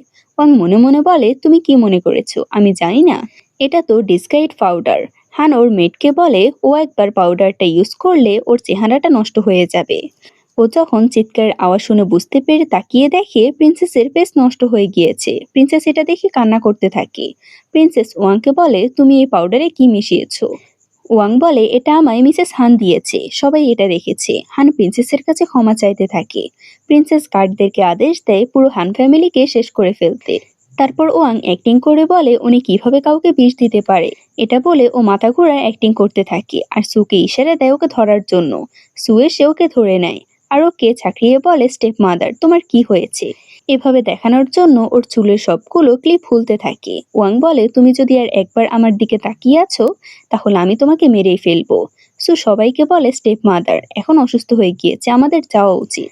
তারপর ওরা সবাই সেখান থেকে চলে আসে। জু রাগে চোখে গুয়ের দিকে তাকালে ও সেখান থেকে পালিয়ে যায়। তারপর জু গুকে বকতে থাকে আর বলে এ বাজে প্ল্যানটা তোমার ছিল। আজকে আমার যা যা খরচ হয়েছে আমি তার সবগুলো তোমার বেতন থেকে কেটে নিব। তারপর ওকে শাস্তি হিসেবে ঠান্ডার মধ্যে জামা কাপড় ছাড়া দাঁড় করিয়ে রাখে। এরপর গু সুমিন শোনে সামনে আসে আর ডং ইউয়ানকে দেখে ওর জামা খুলতে বলে। ডং ইউয়ান না খুলতে চাইলে জোর করে ওর জামা খুলে আর বাটমার দেখে বলে ও তাহলে ক্রাউন প্রিন্স। তারপর ওকে অজ্ঞান করে ফেলে। ওর বডি টেনে নেওয়ার চেষ্টা করে কিন্তু ডং ইউয়ান মোটা হওয়ায় পারছিল না। অনেক কষ্ট করে ওর বডি টেনে নিয়ে যায়। এদিকে ভেতরে সু আর ওয়াং দাঁড়িয়ে কথা বলছিল। সু বলে আমি জানি তুমি আমাকে বিশ্বাস করো না, কিন্তু আমি তোমার ক্ষতি করতে চাই না, শুধু আমি আমার পরিবারকে রক্ষা করতে চাই। পাশ দিয়ে জিয়াও যাচ্ছিল। সু ওকে ডাকে আর বলে আজকের বিষয় নিয়ে তোমার কিছু বলার আছে? জিও বলে আমি শুধু খাবারটা বদলে দিয়েছি আর কিছুই করিনি। ওয়াং বলে আমি জানি এটা তুমি করেছো। জিও বলে তোমরা দুজনে আমাকে বোকা বানিয়েছো। সু বলে আমি এতদিন এই পরিবারের জন্য অনেক কিছু করেছি, আমি জানি তোমাকে কেউ বোকা বানিয়েছে। এসব কে করছে? সু বলে এসব গু করছে। জিও বলে সে তো আমাদের প্রোটেক্ট করতে চায়। সু বলে এই পৃথিবীতে কেউ কাউকে প্রোটেক্ট করতে চায় না। ও জিওকে ওয়াং এর কাছে ক্ষমা চাইতে বলে। জিও বলে আমি চাইবো না। তখন গ্র্যান্ডমা সেখানে আসে আর ওয়াংকে সুনাম করতে থাকে। কিছুক্ষণ পর একজন গার্ড দৌড়ে আসে আর বলে ডং ইউয়ান মিসিং। এটা শুনে জিয়াও সেন্সলেস হয়ে যায়। এরপর ওয়াং চালের উপর দিয়ে দাঁড়িয়ে থাকে আর বলে, আমি জানি গু, এটা তুমি আবার করছো। এরপর নিচ দিয়ে সু দৌড়ে যাচ্ছিল। দুজনকে দুজনে শত্রু মনে করে অ্যাটাক করে। সু ওয়াংকে বলে, ডং ইউয়ান কোথায়? ওয়াং বলে, আমি জানি না। সু বলে, তুমি ওর মতো বাচ্চা একটা মানুষের সাথে এরকম কি করে করতে পারো? তোমার কি কোনো পরিবার নেই? ওয়াং মন খারাপ করে বলে, আমার পরিবার মারা গিয়েছে। সু বলে, তুমি এতটা জঘন্য? আমি যদি জানতাম তাহলে আমি তোমাকে আগেই মেরে ফেলতাম। ওয়াং তখন রেগে ওর দিকে তলোয়ার ধরে।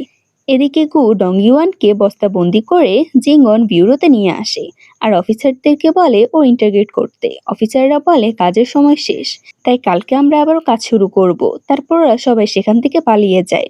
গু ওদের উপর চিৎকার করে, এরপর আবার বস্তা টেনে নিয়ে যায়।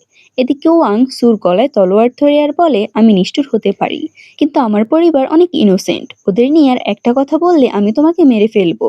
আর আমি জানি না ডং ইউয়ান কোথায়, ওকে নিশ্চয়ই গু বাথমার্কের জন্য কিডন্যাপ করে নিয়ে গিয়েছে। সু তখন মনে মনে বলে, তার জন্যই ও বারবার জামা কাপড় খুলে চেক করছিল। তারপর ওয়াংকে বলে, আমার তোমাকে কিছু দেখানোর আছে। তারপর ওকে নিয়ে বাড়িতে আসে। জিও তখন জেগে ওঠে আর ওয়াংকে দেখে ওর উপর অ্যাটাক করে বলে, আমার ডং ইউয়ানকে তুমি কোথায় রেখে এসেছো? সবাই ওকে ছাড়ায়। সু বলে, আমরা ওকে খুঁজেছি কিন্তু পাইনি। এবার সময় হয়েছে আমাদের সিক্রেট টেকনিক দেখানোর। তারপর ওরা সবাই তাদের জামা সরিয়ে নিজেদের কোমরে বার্থমার্ক দেখায়। ওদের পুরো পরিবার, এমনকি মেয়েদেরও পর্যন্ত সে সেম বার্থমার্ক আছে। ওয়াং এসব দেখে অবাক হয়ে যায়। তারপর ওরা সবাই ভাবতে থাকে কি করে ডং ইউয়ানকে খুঁজে বের করবে। ওয়াং বলে, এভাবে কথা বলে সময় নষ্ট করা যাবে না। সেখান থেকে সবাই চলে আসে। গু রাস্তা দিয়ে হাঁটছিল, তখন ওর সামনে ওয়াং আসে। গু বলে, তোমার সমস্যা কি? ওয়াং বলে, তুমি শুধু শুধু ওকে কিডন্যাপ করেছো। ওদের পুরো পরিবারের একই রকম বার্থমার্ক আছে। ও একটা সাধারণ মানুষ, ও কোনো ক্রাউন প্রিন্স না। গু বলে, তুমি কি আমাকে বোকা পেয়েছো? আমি বিশ্বাস করি না। ওয়াং বলে, আমি তোমাকে প্রমাণ দেখাতে পারি। গু বলে, কিভাবে? তারপর দেখি ওয়াং গুকে সু ফ্যামিলির মেসেঞ্জার হিসেবে নিয়ে যায়। গু প্রথমে সু এর বডিটা চেক করে। ওর বারবার ওই মার্কটা ঘষার পরও সেটা ওঠে না। গু এটা ঘষতে ঘষতে একেবারে টায়ার্ড হয়ে যায়। তারপরও বাকি দুজন মেয়েদের বডি খুঁজতে থাকে, কিন্তু ওদের শরীরে সেম বার্থমার্ক, কারোই ওঠে না। এরপর ওয়াং বলে, আমার কথা বিশ্বাস হয়েছে? গু বলে, এটা আবার কেমন পরিবার?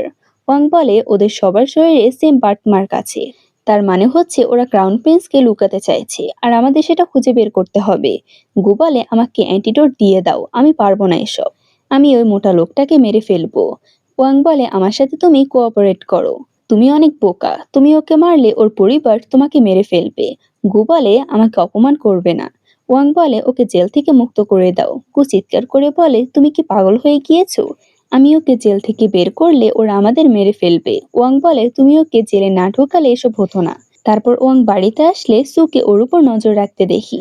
পরের সিনে ওয়াং আর গু চুরি করে কারাগারে আসে। গু সেখানকার দরজা খুলে দেয় আর বলে, তুমি ভিতরে যাও, আমি বাহিরে অপেক্ষা করছি। ওয়াং ভিতরে গিয়ে গার্ডদের মেরে ডং ইউয়ানকে নিয়ে আসার সময় বাকি গার্ডদের সেখানে ঘুমিয়ে থাকতে দেখে। তখন গু আড়াল থেকে বলে, তাড়াতাড়ি আসো, ওদের টাচ করো না। ওয়াং আর ডং ইউয়ান এমনভাবে আসতে থাকে যাতে টাচ না লাগে, কিন্তু শেষ সময় একটা গার্ড জেগে যায়।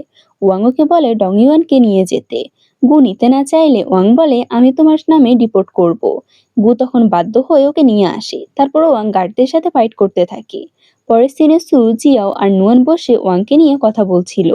তখন ওয়াং ডং ইউয়ানকে নিয়ে সেখানে আসে। জিয়াও গিয়ে ডং ইউয়ানকে জড়িয়ে ধরে আর বলে, তুমি কোথায় ছিলে? ডং ইউয়ান বলে, আমি রাস্তার মাঝখান থেকে হারিয়ে গিয়েছি। তখন ফ্ল্যাশব্যাকে সিন দেখি। ওয়াং ডং ইউয়ানকে বলে, যা যা হয়েছে তুমি পরিবারের কাউকে বলবে না। ডং ইউয়ান বলে, কেন? ওয়াং বলে, কারণ ওরা চিন্তা করবে, এটা আমাদের দুজনের সিক্রেট, তুমি আমাকে প্রমিস করো। ডং ইউয়ান তখন ওকে প্রমিস করে। সিন প্রেজেন্টে আসে। নুয়াং ওয়াং এর হাতে আঘাত দেখে বলে, তোমার কি হয়েছে? ওয়াং বলে, তেমন কিছু না, আমি রেস্ট নিলে ঠিক হয়ে যাব। ও তখন ঘরে চলে যায়। সু নিজের ঘরে এসে নিজের দুইটা দিকের সাথে কথা বলতে থাকে। ওর একটা দিক বলছিল যে ওই মেয়েটা রাজার পাঠানো, ওকে গিয়ে ধরে ফেলো আর জিজ্ঞেস করো ও আমাদের পরিবারের কেন ক্ষতি করছে। আর একটা দিক বলছে, না, ও তো ডং ইউয়ানকে বাঁচিয়েছে, যার জন্য ওর আঘাত লেগেছে, আমারও ওকে মেডিসিন দেওয়া উচিত। এরকম করতে করতে সু ফাইনালি ডিসিশন নিয়ে নেয় ওয়াং এর জন্য মেডিসিন নিয়ে যাবে। এদিকে ওয়াং নিজের ঘরে বসে মনে মনে বলে, ওই দুষ্ট ছেলেটা মনে করবে আমি ওর পরিবারের ক্ষতি করতে চাই, তার জন্য আবার আমাকে মারতে চাইবে। ওইসব নিয়ে ভাবছিল, তখন বাতাসের জন্য সেখানে থাকা একটা বাঁশের চার সুন্দর সাউন্ড করলে ও সেদিকের দিকে তাকিয়ে থাকে। সু ওয়াংয়ের জন্য মেডিসিন নিয়ে আসে। ওয়াং বলে তার কোনো প্রয়োজন নেই, আমি নিজেই লাগিয়ে নেব। সু বলে তুমি পারবে না, তারপরও ওয়াংকে মেডিসিন লাগিয়ে দিতে থাকে। এভাবে ওরা দুজন ক্লোজ হয়ে গেলে ওয়াং দূরে সরে আসে আর বলে তোমার এখন যাওয়া উচিত। সু তখন ওয়াংকে বলে তোমার সমস্যা যদি আমি সমাধান করে দিই, আমি জানি তুমি আমাকে বিশ্বাস করো না। ওয়াং বলে সেটার জন্য তোমার পরিবারের জীবন দিতে হতে পারে, তাতে কি তুমি রাজি? সু প্রথমে কিছু বলে না, তারপর তার কাছে গিয়ে বলে আমার পরিবার অনেক সাহসী, তুমি ওদেরকে মেরে শেষ করতে পারবে না। সিন চেঞ্জ হয়, ওয়াং রোলান প্যাভিলিয়নে আসে প্রিন্সকে খোঁজার জন্য। তখন একটা লোককে দেখতে পায় আর বলে আমার আপনার সাহায্য প্রয়োজন। লোকটি বলে তুমি যেহেতু এসে গিয়েছো, তাহলে তুমি আমাকে তোমার নিয়ম সম্পর্কে জানাও। তুমি যাকে খুঁজছো তার বাবা মার পোর্ট্রেট আমার কাছে নিয়ে এসো, 3 দিনের মধ্যে আমি তোমাকে উত্তর জানিয়ে দেব। ওয়াং চলে আসে। তারপর গার্ডরা আগের রাজা এবং রানীর পোর্ট্রেট নিয়ে আসে, কিন্তু একটা ছবিতেও রানীর মুখ ছিল না, সবগুলো পুরানো ছিল। ওয়াং বলে কোর্টের কারো কাছে অবশ্যই থাকবে। পরের দিন ও সুমেনশনে স্টাডি হলে আগে রানীর পোর্ট্রেট খুঁজতে থাকে। খুঁজতে খুঁজতে ও সেখানে পোর্ট্রেটটা পেয়েও যায়, কিন্তু কারো আসার আওয়াজ শুনে সেখান থেকে পালিয়ে যায়। তখন সু ওখানে গার্ডদের নিয়ে আসে আর চারদিকটা ভালো করে খুঁজে দেখতে বলে। ও তখন একটা বক্স খোলা দেখে মনে মনে বলে তার মানে ও এখান থেকে এটা নিয়ে গিয়েছে। এরপর ওই খালি বক্স নিয়ে ওর বাবার কাছে যায় আর বলে বাবা সব ঠিক আছে, কিন্তু এটা চুরি হয়ে গিয়েছে। পোর্ট্রেট চুরি হয়েছে শুনে ওর বাবা সেখানে অজ্ঞান হয়ে যায়। এদিকে ওয়াং সুমেনশন থেকে বেরিয়ে আসে আর ওর উপর একজন লোক নজর রাখছিল। কিছুক্ষণ পর সু সেখানে আসলে লোকটা বলে ওইদিকে গিয়েছে ও। তখন সু ঘোড়া নিয়ে ওইদিকে যেতে থাকে। এদিকে ওয়াং আগের রানীর পোর্ট্রেটটা নিয়ে ওই লোককে দেয়। লোকটা পেন্টিং দেখে বলে তার মানে তুমি ক্রাউন প্রিন্সের পোর্ট্রেট আঁকাতে চাও? ওয়াং বলে হ্যাঁ। লোকটা বলে তার বদলে 3 দিন পর তোমার জীবন দেওয়ার জন্য তৈরি থেকো। ওয়াং সেখান থেকে আসার সময় ওর হাতে থাকা একটা পেন্ডেন্টের দিকে তাকায় আর বলে ইয়ং মাস্টার খুব তাড়াতাড়ি আমাদের দেখা হবে। ও চলে যাওয়ার পর সু সেখানে আসে আর সবকিছু দেখে বলে এগুলো কিরকম ভয়ঙ্কর। সেখানকার রাখা পপেটগুলো দেখে বলে এগুলো দেখতে পুরো নকল। এরকম করতে করতে ও লোকটাকে দেখে বলে না, এটা তো আসল লাগছে। এরপর ওই লোকটাকে ধরে। লোকটা চোখ বন্ধ করা অবস্থায় সুয়ের হাত ধরে আর বলে তুমি যখন এসে গিয়েছো তাহলে তোমার মৃত্যুর সময় হয়ে গিয়েছে। এটা বলে ওকে অ্যাটাক করার জন্য চোখ খুলে আর ওইদিকে তাকিয়ে বলে তুমি কে? সু বলে আপনি কি আমাকে চেনেন, নাকি আপনি আমার বাবাকে চিনেন? লোকটা বলে হ্যাঁ আমি তোমার বাবাকে চিনি, তোমার বাবা একজন নোবেল। সু বলে উনি তো নোবেল না, উনি হচ্ছে একজন লর্ড। লোকটা বলে তুমি সত্যিটা জানো না। সু বলে আপনি কি ক্রাউন প্রিন্সকে দেখেছেন, উনি দেখতে কেমন? লোকটা বলে আমি তোমাকে সেই বিষয়ে বলতে পারবো না। সু ওনাকে শেকল বাঁধা অবস্থায় দেখে বলে আপনাকে এভাবে আটকে রেখেছে কে? লোকটা বলে আমি আগের রানীর অ্যাপয়েন্টমেন্ট করা চিফ পেইন্টার ছিলাম, আমার নাম লং। জিয়া চুরি করে এই রাজ্য দখল করার পর থেকে আমাকে এখানে বন্দি করে রেখেছে আর টর্চার করছে। আর এখন তো আমাকে গোস্ট পেইন্টার বানিয়ে দিয়েছে। তারপর উনি সুকের আগের রানীর পোর্ট্রেট দিয়ে বলে এটা নিয়ে যত দ্রুত সম্ভব চলে যাও। পেন্টিংটা সুর হাতে দেওয়ার আগে সেখানে ওয়াং এসে ওকে অ্যাটাক করে আর পেন্টিংটা হুয়ার কাছ থেকে নিয়ে নেওয়ার চেষ্টা করে। সে বলে রাজা জানতে পারলে তোমাকে শেষ করে দেবে। সু লুকিয়ে পড়ে আর ঘন্টা বাজিয়ে ওই লোকদেরকে ইশারা দিলে ওরা ওয়াংয়ের উপর অ্যাটাক করে। ওয়াং ওদের প্রতিহত করতে থাকে আর বলে তোমাদের মাস্টার কে? কিন্তু আসলে ওই লোকগুলো কোনো টেকনিকের মাস্টার ছিল না, ওরা ছিল বাজারের সাধারণ দোকানদার। ওরা বলে আমরা কোনো মাস্টার না, আমরা সুয়ের কথায় কাজ করতে এসেছি, উনি আমাদের থেকে ভাড়া কম নেবে। এদের মধ্যে ফাইট হতে থাকে। এদিকে সু হুয়ার কাছে আসে আর বলে চলুন। হুয়া তখন শেকল দেখিয়ে বলে এগুলো ভাঙা সম্ভব না, আমি যেতে পারবো না, তুমি চলে যাও। সু বলে আমার কাছে একটা উপায় আছে। তারপর ও একটা লিকুইড শেকলে ফেলে আর শেকলটা সহজেই খুলে যায়। ও হুয়াকে নিয়ে সেখান থেকে পালিয়ে চলে আসে। এদিকে ওরা ফাইটে ব্যস্ত ছিল। তারপর সু হুয়াকে একটা ক্যারেজ দেয় আর কিছু টাকা দিয়ে বলে আপনি এখান থেকে অনেক দূরে কোথাও চলে যান। হুয়া বলে তুমি ওর মতো দয়ালু, কিন্তু আমার ভয় হচ্ছে ওর মতো তোমার বিপদ হতে পারে। তারপর ওকে আগে রানীর পেন্টিংটা দিয়ে বলে তুমি সবসময় এটা রক্ষা করবে। এরপর উনি সেখান থেকে চলে যায়। সু বাড়িতে এসে পেন্টিংটা খুলে আর আগের রানীর পোর্ট্রেটটা দেখে বলে উনি আমাকে এটাকে এতটা রক্ষা করতে কেন বলেছে আর সবাই কেন এটা খুঁজছে। এরপর বলে আমি জানি ওয়াং আবার আসবে, তাই আমার এটা লুকিয়ে ফেলতে হবে আর ওকে দেখাতে হবে যে আমি এটা পুড়িয়ে ফেলেছি। সু সেখানে রাখা অনেকগুলো পোর্ট্রেটের মধ্যে আগের রানীর পোর্ট্রেটটা লুকিয়ে ফেলে আর আরেকটা পোর্ট্রেট নেয় আর ওয়াং আসার আওয়াজ শুনে সেটাকে আগুন ধরিয়ে দেয়। ওয়াং সেখানে চলে আসে আর বলে এটা তুমি কেন পোড়ালে? সু বলে, এটা আমাদের পোর্ট্রেট, আমরা যা ইচ্ছে তাই করতে পারি, তোমার কি? ওয়াং বলে, তুমি নিজে তোমার পরিবারের বিপদ ডেকে এনেছো, এটা দিয়ে আমি ক্রাউন প্রিন্সকে খুঁজে বের করতে পারতাম। সু অবাক হয়ে বলে, তুমি কি বলছো? এদিকে রাজা মিস্টার ইমোর্টালকে জিজ্ঞেস করে কয়দিন হয়েছে। ইমোর্টাল বলে 4 দিন হয়ে গিয়েছে, কিন্তু ও এখনো কিছু করে উঠতে পারেনি। রাজা বলে, ও হয়তো ওর দায়িত্ব ভুলে গিয়েছে, একজন অফিসারকে পাঠাও ওকে মনে করিয়ে দেওয়ার জন্য। সিন চেঞ্জ হয়, ওয়াং রাস্তা দিয়ে হাঁটছিল আর বলে, সময় শেষ হয়ে এসেছে আর আমি কিছুই করতে পারিনি, আমি রাজাকে এখন কি বলবো? তখন একজন অফিসার সেখানে আসে। ওয়াং বলে, রাজা কি তোমাকে পাঠিয়েছে আমাকে মারার জন্য? সে বলে, তুমি যদি তোমার কাজটা শেষ করতে পারতে তাহলে তুমি বেঁচে থাকতে পারতে, কিন্তু রাজা বলেছে তোমাকে মেরে ফেলতে। ওয়াং বলে, আমি মিশন শেষ করতে পারিনি, আমি ফেল হয়েছি। তখন অফিসার ওর দিকে ওর বিষের কৌটোটা এগিয়ে দেয় আর ওকে সেটা খেতে বলে। ওয়াংও সেটা খেয়ে নেয়, সবাই সেখানে চলে আসে। তখন তুষার পড়ছিল। ওয়াং তুষারের দিকে তাকিয়ে হাসতে থাকে আর আস্তে আস্তে ওর শরীরে বিষের রিয়েকশন দিতে শুরু করে। ওয়াং তখন রক্তবমি করতে শুরু করে, তখন সেখানে সু দৌড়ে আসতে থাকে। ওয়াং পড়ে যাওয়ার আগে সু ওকে ধরে ফেলে আর বলে, তুমি কেন বিষ খেয়েছো? তারপর বলে ওর হাতে মাত্র আর 4 ঘন্টা সময় আছে, তাই ওকে বলে তাড়াতাড়ি বাড়ির দিকে নিয়ে যেতে। ওদেরকে এভাবে দেখে জিয়াও আর নুয়ান ওয়াংকে কেয়ার করতে থাকে, কিন্তু কোনো বিষের অ্যান্টিডোট কাজ করছিল না। সু তখন ওয়াংয়ের খেয়াল রাখতে বলে জিঙ্গন প্যাভিলিয়নে চলে আসে আর জুকে বলে, আমার বাবাকে বিষ দেওয়া হয়েছে, আপনি যদি আমাকে বিষের অ্যান্টিডোট দিয়ে হেল্প করেন তাহলে আমি তার বিনিময়ে আপনি যা চাইবেন তা দেব। জু তখন আগের রানীর পোর্ট্রেট চায়। সু মনে মনে বলে, ওরা কেন সবাই এটা চাইছে? ওয়াংকে বাঁচানোর জন্য ও সেটা দিতে রাজি হয়। এরপরও বিষের অ্যান্টিডোট নিয়ে ওয়াংকে খাইয়ে দেয়।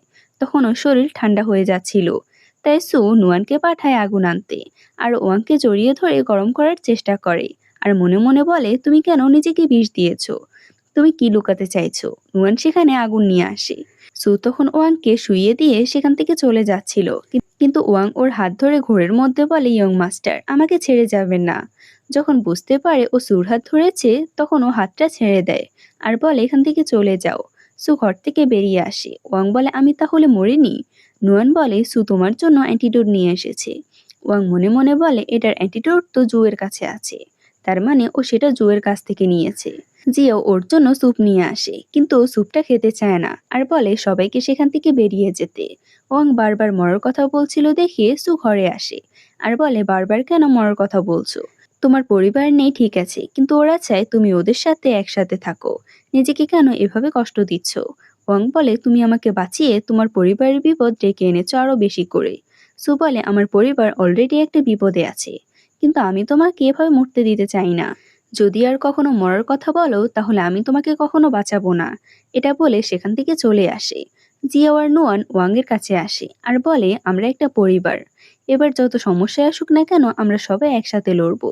এদিকে জু হুয়াকে একটা জায়গায় বন্দি করে রেখেছিল।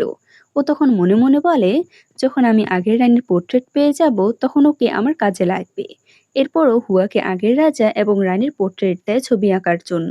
হুয়া বলে, তুমি ওদের ছেলে মানে ক্রাউন প্রিন্সের পোর্ট্রেট আঁকাতে চাও, কিন্তু আমারও নিজস্ব রুলস আছে, সেটা আমি না মানলে আমি কখনো আঁকতে পারবো না। জু ওর হাতগুলো খুলে দেয় আর বলে, আমি আপনার সাথে বাজে ব্যবহার করার জন্য দুঃখিত, আমি আসলে রাজ্যের মানুষকে বাঁচাতে চাই। হুয়া বলে, এর মানে কি? জু বলে, ক্রাউন প্রিন্স দেখতে কেমন আমি জানি না, আমি ওনাকে খুঁজে বের করতে চাই, কারণ রাজা যদি ওনাকে একবার পেয়ে যায় তাহলে ওনার মৃত্যু নিশ্চিত। আমি শুধু ক্রাউন প্রিন্সকে বাঁচাতে চাই। এসব শুনে হুয়া পোর্ট্রেট আঁকতে রাজি হয়। অন্যদিকে ওয়াং আর সু একসাথে কথা বলছিল। ওয়াং বলে, তুমি পোর্ট্রেটটা কেন পুড়িয়ে ফেললে? সু বলে, রাজা তোমাকে পাঠিয়েছে ক্রাউন প্রিন্সকে খোঁজার জন্য, তাই তুমি আমাদের স্টাডি হল থেকে আগের রানীর পোর্ট্রেটটা চুরি করে আগের রাজা এবং রানীর পোর্ট্রেটটা হুয়াকে দিয়েছিলে, যাতে সে ক্রাউন প্রিন্সের ছবি আঁকতে পারে আর তুমি খুব সহজে তাকে খুঁজে পেতে পারো। আর রাজাই তোমাকে বিষ দিয়েছে, এটা তো সত্যি তাই না? ওয়াং বলে, আমি মিশনে ফেল হয়েছি, তাই আমার ভাগ্য আমি মেনে নিয়েছি। সু বলে, রাজা কতটা নিষ্ঠুর। ওয়াং বলে, তোমার এত বড় সাহস কিভাবে হলো? তুমি রাজাকে অপবাদ কিভাবে দিচ্ছ? আর তুমি অ্যান্টিডোটটার জন্য জুকে কি সেই পোর্ট্রেটটা দিয়েছো? সু বলে, আমি কি করব, আমি শুধু তোমাকে বাঁচাতে চেয়েছি।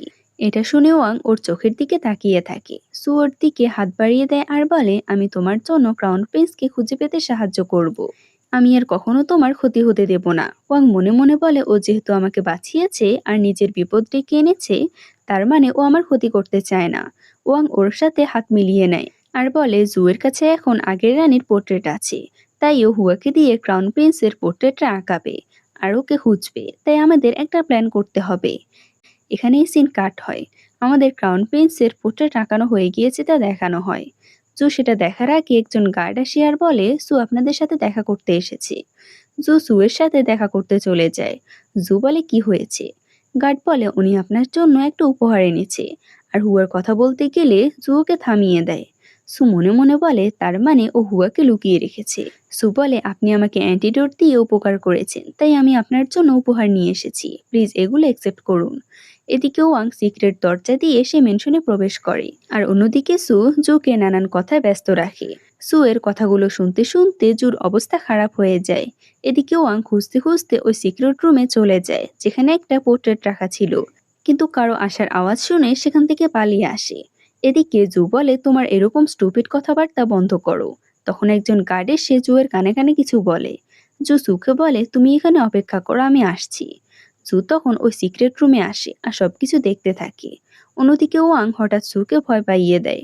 সু বলে তুমি এখানে কি করছো, সেটা খুঁজে পেয়েছো? ওয়াং বলে আমি সেখানে পোর্ট্রেট দেখেছি, কিন্তু কেউ আসার কারণে আমি এটা আনতে পারিনি। সু বলে ঠিক আছে, তুমি এখান থেকে যাও, আমি এদিকটা সামলাচ্ছি। ওয়াং সেখান থেকে চলে যাওয়ার পর জু সেখানে কয়েকজন গার্ড নিয়ে আসে আর সুকে ঘিরে ফেলে।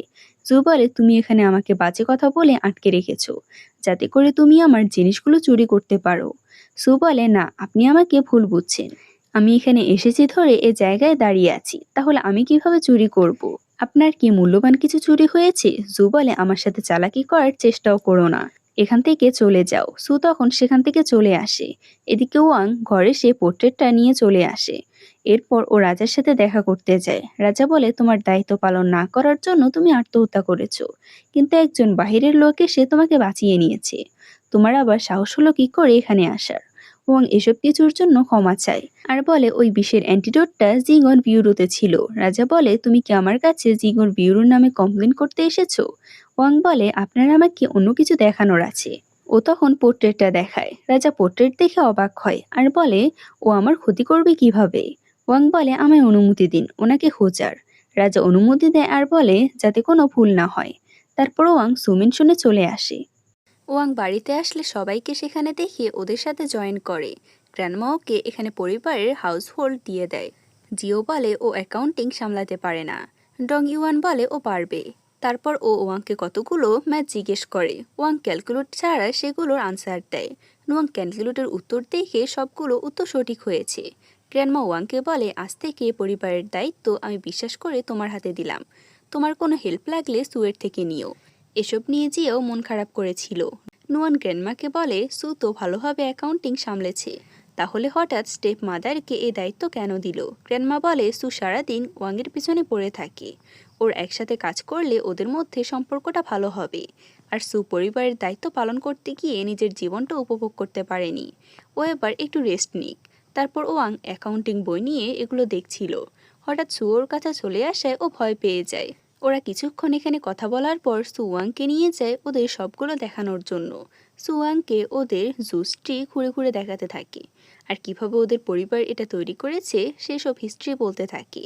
তারপর ওরা একটা দোকানে যায় ভাড়া উঠানোর জন্য, কিন্তু দোকানের মালিক মহিলাটা অনেক ছ্যাঁচড়া ছিল, তাই ওদের ভাড়া দেয়নি। মহিলাটা এখানে একজন কাস্টমারকে নকল জিনিস বিক্রি করে অনেক দাম নিচ্ছিল। সু আর ওয়াং কাস্টমারের সামনে ওনার সত্যটা নিয়ে আসে আর ভয় দেখিয়ে ভাড়াটা নিয়ে নেয়। তারপর ওরা বাহিরে চলে আসে। ওয়াং সুয়ের দিকে তাকিয়ে মনে মনে বলে ও দুষ্ট হতে পারে, কিন্তু ওর কাজগুলো অনেক ভালো। তারপর বলে আমি কেন ও সুনাম করছি। এদিকে অ্যাডমিনিস্ট্রেটিভ অফিসে সব কর্মচারীদের বেতন দেওয়া হচ্ছিল।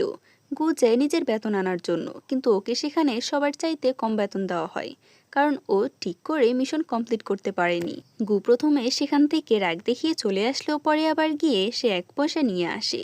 তারপর একটা লোককে লুকিয়ে স্টোর রুমে প্রাকৃতিক কাজ সারতে দেখি। গু সেখানে যায় আর লোকটাকে বলে তুমি এখানে কি করছো? লোকটা বলে তাতে তোমার কি? গু লোকটার কাছে একটা কাজ চাইলে লোকটা ওকে মানুষ মারার কাজ দেয়, তাও আবার 2 লিয়াং দিয়ে। গু বলে মানুষের জীবনের এত দাম কম? লোকটি বলে তুমি করলে করো, না করলে নেই। গু শেষে বাধ্য হয়ে কাজটা নিয়ে নেয়। আর দেখা যায় যাকে মারার কাজ দিয়েছে সে হচ্ছে সু। কাজ হয়ে যাবে বলে ও সেখান থেকে চলে আসে। এদিকে ওয়াং বাজারে ঘুরে ঘুরে সব জিনিস দেখছিল। তখন সু ওর জন্য পেস্ট্রি নিয়ে আসে। ও ওয়াং বলে আগেরবার সরি বলার বাহানা দিয়ে নিয়ে এসেছো, কিন্তু এখন কেন এনেছো? সু বলে সব মেয়েরাই তো এগুলো পছন্দ করে, তাই আমিও এনেছি। ওয়াং অন্যদিকে তাকিয়ে বলে তুমি কার্ড থেকে কি এক্সপেক্ট করছো? ও পেস্ট্রি না নিয়ে অন্য দোকানে চলে যায়। সু ওর পেছন পেছন যায় যাতে ওকে টেস্ট করাতে পারে। এদিকে গু লুকিয়ে ওদের উপর নজর রাখছিল। গু বলে স্টেপসন আর স্টেপ মাদার এভাবে দিনে দুপুরে ঘুরে বেড়াচ্ছে। ও তখন রেগে দুটো ডিম ভেঙে ফেলে। ওয়াং বুঝতে পারে ওদের উপর কেউ নজর রাখছে, তাই ও পাখা দিয়ে ও আর সুর মুখ ঢেকে ফেলে। গু এগুলো দেখে রেগে আরো দুটো ডিম ভেঙে ফেলে। সু বলে কি হয়েছে? ওয়াং বলে কেউ আমাদের ফলো করছে। এভাবে থাকার পর ওরা সেখান থেকে চলে আসে। গু ওদের ফলো করতে নিলে ডিমের দোকানদার ওর চুল ধরে টানে আর বলে আমার 4টা ডিম নষ্ট করেছে, এখন টাকা দাও। গুকে বাধ্য হয়ে ওর কাছে যা ছিল সে টাকা দিয়ে আসতে হয়। এরপর ও ওয়াং আর সুকে ফলো করতে আসলে সেখানে কাউকে দেখতে পায় না।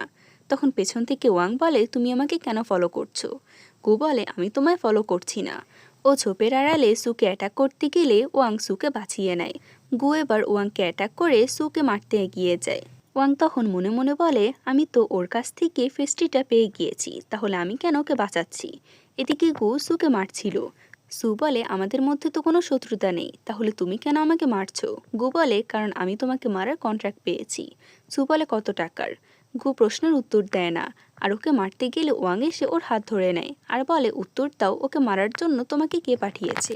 ওয়াং আর সুর দিককে পাউডার ছুঁড়ে মারে, যার জন্য ওয়াং দুর্বল হয়ে পড়ে।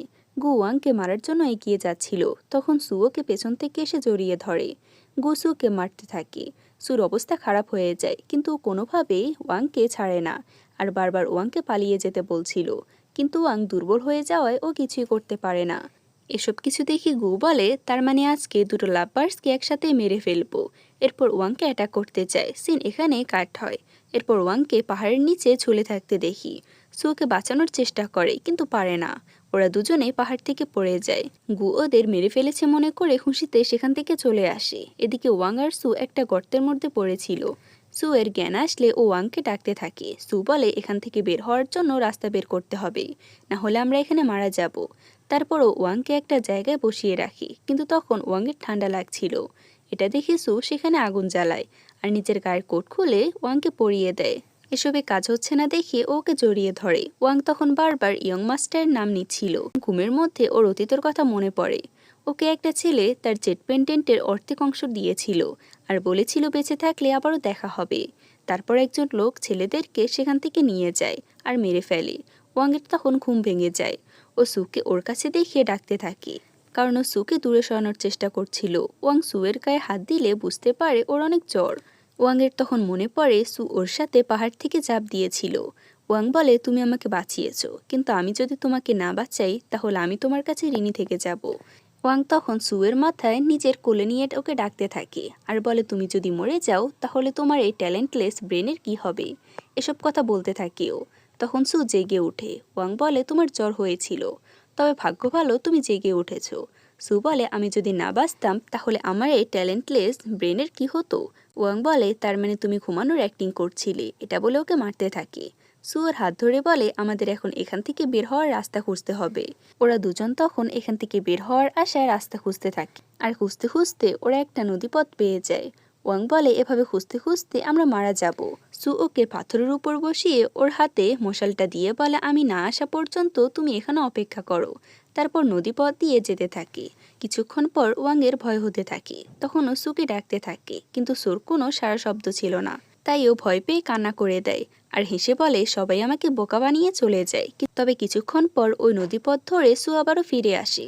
ওয়াং তখন ওকে দেখে অবাক হয়, কিন্তু ওর দিক থেকে মুখ ফিরিয়ে নেয়। সু আগুন দিয়ে ধোঁয়া দূর করার চেষ্টা করে আর ওয়াংকে বলে তুমি কি ভেবেছিলে আমি এর ফিরে আসবো না? ওয়াং কিছু বলে না, চুপ করে থাকে। সু বলে চলো, আমি নদীপথ দিয়ে বের হওয়ার রাস্তা পেয়ে গিয়েছি। তারপর ওয়াংকে নিয়ে নদীতে ঝাঁপ দেয় আর সাঁতার কেটে নদী পার হতে থাকে। সাঁতরানোর সময় ওয়াংয়ের পাত লতা পাতার মধ্যে আটকে যায়। সু তখন সেটা ছাড়াতে থাকে, কিন্তু ওয়াং এভাবে পানির নিচে থাকার জন্য ও অজ্ঞান হয়ে যায়। সু তখন ওকে সিপিআর দেয়, তারপর ওকে নিয়ে সেখান থেকে বেরিয়ে আসে। ওয়াংয়ের জ্ঞান আসছিল না দেখে সু আবার ওকে সিপিআর দেয়। ওয়াং এবার কাশতে কাশতে উঠে পড়ে আর সুর দিকে রেগে তাকিয়ে থাকলে সু বলে আমি শুধু তোমাকে বাঁচানোর চেষ্টা করছি। ওয়াং বলে আমি জানি তুমি আমাকে বাঁচিয়েছো, তার জন্য আমি তোমার ঋণ পরিশোধ করে দেব। সু বলে আমি তোমাকে বাঁচিয়েছি তার জন্য তুমি আমার কাছে ঋণী না, আমি তোমাকে সবসময় বাঁচাতে চাই, তোমার পাশে থাকতে চাই। আমি বুঝতে পারি না আমি প্রতিবার তোমাকে বাঁচানোর পরও কেন তুমি আমাকে মারতে চাও। আমাকে বিশ্বাস করতে পারো না? আমার বাবা বলে যখন আমাদের কারোর প্রতি ফিলিংস থাকে তখন আমরা তার জন্য ঝুঁকিপূর্ণ কাজও করতে পারি। আমি জানি না তোমার প্রতি আমার কেমন ফিলিংস। ওয়াং বলে তুমি এই কয়েকদিন যা মুখে আসে তাই বলে যাচ্ছ। তুমি আমার সাথে মজা করছো নাকি? সু তখন কল্পনা করে ওয়াং ওকে আই লাইক ইউ বলছে। কল্পনার কথা চিন্তা করে ও উল্টো ওকে আই লাইক ইউ টু বলে দেয়। ওয়াং বলে আমার হৃদয়ে অলরেডি অন্য কেউ আছে। তারপর ওরা দুজন কিছুক্ষণ চুপ থাকে। ওয়াং বলে আমার ঠান্ডা লাগছে। সু আবার সেখানে আগুন জ্বালায়। এরপর বলে তোমার হৃদয়ে নিশ্চয়ই ইয়ং মাস্টার আছে, কিন্তু তুমি ওকে ভালোবাসলেও ও তোমাকে বাঁচাতে আসলো না কেন? ওয়াং বলে কারণ ও মারা গিয়েছে। এ পৃথিবীতে এমন কেউই নেই যে ওর থেকে আমাকে বেশি ভালোবাসবে। তখন আমাদের অতীতের সিন দেখানো হয়। এখানে ওয়াংয়ের আসল নামে তাকে ডাকা হয় আর ছেলেটার নাম বলা হয় না, তাই আমরা তাকে ইয়ং মাস্টার বলবো। একদিন ফ্যাংকে একজন লোক বিক্রি করার জন্য নিয়ে আসছিল, কিন্তু ওকে বিক্রি করতে পারছিল না। সেই দিক দিয়ে তখন ইয়ং মাস্টার যাওয়ার সময় ফ্যাংকে দেখে। ফ্যাং ক্ষুধার জ্বালায় সেখানে পড়ে থাকা রুটি খেতে থাকে। এটা দেখে ইয়ং মাস্টার সেখানে আসে আর ওকে ওই লোকটার কাছ থেকে কিনে নেয়। তারপর ওর হাত খুলে ওকে একটা পিঙ্ক পেস্ট্রি খেতে দেয়। ফ্যাং মজার সাথে সেটা খেতে থাকে আর ইয়ং মাস্টার ওর দিকে তাকিয়ে থাকে। তারপর ইয়ং মাস্টার ওর সাথে করে ওকে নিয়ে আসে আর নতুন জামা কাপড় পরিয়ে দোলনায় দোল দিতে থাকে। এদিকে ফ্যাং ঘুড়ি ওড়ানোর জন্য চেষ্টা করছিল। তখন ইয়ং মাস্টার সেখানে আসে আর বলে ঘুড়ি যত উপরে যাক না কেন সেটা নিয়ন্ত্রণ কিন্তু আমাদের হাতেই থাকবে। আর বলে আমরা কখনোই বাইরে যেতে পারবো না। ফ্যাং বলে কেন? ইয়ং মাস্টার বলে মা আর গার্ডরা বলছে আমি বাড়িতেই সেফ। এভাবে ওরা দুজন সুন্দর সময় কাটাতে থাকে। হঠাৎ সেখানে একদিন কতগুলো লোক আক্রমণ করে দেয় আর সবাইকে মেরে ফেলতে থাকে। ইয়ং মাস্টার আর ফ্যাং একটা আলমারির মধ্যে লুকিয়েছিল। ফ্যাং বলে তুমি না বলেছিলে আমরা বাড়িতে সেফ, তাহলে কেন ওরা আমাদের মারতে এসেছিল? ইয়ং মাস্টার ওকে ভয় পেতে নিষেধ করে আর ওর হাত এগিয়ে দিয়ে বলে কামড় দিতে। ফ্যাং তখন ওর হাতে কামড় দেয়, যেটা ইয়ং মাস্টার সহ্য করে নেয়। কিছুক্ষণ পর একজন লোক এসে ইয়ং মাস্টারকে সেখান থেকে নিয়ে যায়। ফ্যাং ওকে দেখে না। ইয়ং মাস্টার ওকে ইশারায় বেঁচে থাকতে বলে। ওই লোকটা ইয়ং মাস্টারকে সেখানেই মেরে ফেলে। কিছুক্ষণ পর ফ্যাং আলমারির ভেতর থেকে বেরিয়ে আসে আর সবাইকে সেখানে মরে পড়ে থাকতে দেখে। ও কান্না করতে থাকে আর ইয়ং মাস্টারকে ডাকতে থাকে। পরের সিনে ফ্যাং ইয়ং মাস্টার কবরের সামনে এসে বসে কান্না করছিল। তখন সেখানে রাজা আসে আর বলে তুমি ওকে কেন হারিয়েছো জানো? কারণ তুমি দুর্বল। তোমাকে আরও স্ট্রং আর কঠিন হতে হবে। এরপর থেকে ফ্যাং ট্রেনিং করা শুরু করে। ট্রেনিং করার সময় ও একদিন একটা বাটি ফেলে দিলে সেখানকার গার্ডরা ওকে অনেক মারতে থাকে। সবাই চলে যাওয়ার পর সেখানে একটা মেয়ে এসে ফ্যাংকে পানি খাওয়ার জন্য দেয়। এরপর অনেকগুলো বছর কেটে যায়। ওই মেয়েটা আর ফ্যাংয়ের মধ্যে কমান্ডার সিলেকশন চলছিল। ওরা দুজনে সেখানে বাকি সবার সাথে ফাইট করতে থাকে। ফাইটের মধ্যে ফ্যাং পড়ে যাচ্ছিল দেখে ওই মেয়েটা ওকে বাঁচিয়ে নেয়। তারপর ওরা দুজন সেখানে থাকা বাকি গার্ডদের মেরে ফেলে। কমান্ডার বলে এখন মাত্র তোমরা দুজনই আছো, তোমাদের মধ্যে যে কোনো একজনই উইনার হবে। ফ্যাংকে উইনার হওয়ার জন্য ওই মেয়েটাকে মারতে হবে দেখে ও সেখানে কমান্ডারকে মেরে ফেলে আর বলে আজ থেকে আমি নতুন কমান্ডার আর এখন থেকে আমাদের ভেতর কোনো ফাইট হবে না। যে আমার কথা অমান্য করবে আমি তাকেই মেরে ফেলবো। এসব বলে ও সেখান থেকে চলে আসছিল। তখন পেছন থেকে ওই মেয়েটা ওকে আঘাত করে। মেয়েটা বলে তুমি আমার কাজ অনেক সহজ করে দিয়েছো, সব ঝামেলা দূর করে। ফ্যাং কষ্ট পায় তবুও সেখানে মেয়েটাকে এসে মেরে ফেলে। এখানে সিন প্রেজেন্টে আসে। ওয়াং বলে রাজাই আমাকে এভাবে তৈরি করেছে, তাই আমি আর কাউকে বিশ্বাস করতে পারি না। তবে আমার নিজের লজ্জা হচ্ছে যে ইয়ং মাস্টার দয়া করে আমাকে যে জীবন দিয়েছিল আমি সেই জীবনটা এভাবে নষ্ট করলাম। সু বলে ইয়ং মাস্টার আসলে অনেক দয়ালু, কিন্তু রাজা তোমাকে এভাবে তৈরি করলো কেন? ইয়ং রেগে বলে উনি না থাকলে আমি বেঁচে থাকতাম না। ও রেগে সেখান থেকে চলে আসে। সু ওর পেছন পেছন আসে আর বলে ঠিক আছে, রাজা যদি তোমাকে না বাঁচাতো তাহলে আমি তোমাকে পেতাম না। আমি রাজার প্রতি কৃতজ্ঞ, এবার তুমি খুশি তো? এরপর বলে আমি তোমাকে পছন্দ করি, তোমার সাথে পরিবারের মতো থাকতে চাই। ওয়াং বলে আমরা তো পরিবারই, আমি তোমার স্টেপ মাদার। সু বলে এখনো স্টেপ মাদার হওনি, বিয়ে হওয়ার কথা ছিল কিন্তু হয়নি। আমি গিয়ে তোমার ডিভোর্স করিয়ে দেব আর এখন থেকে আমি তোমাকে স্টেপ মাদার বলবো না। তোমার নাম কি? আমি কি তোমায় নাম ধরে ডাকতে পারি? ওয়াং বলে আমার নাম হচ্ছে ফ্যাং।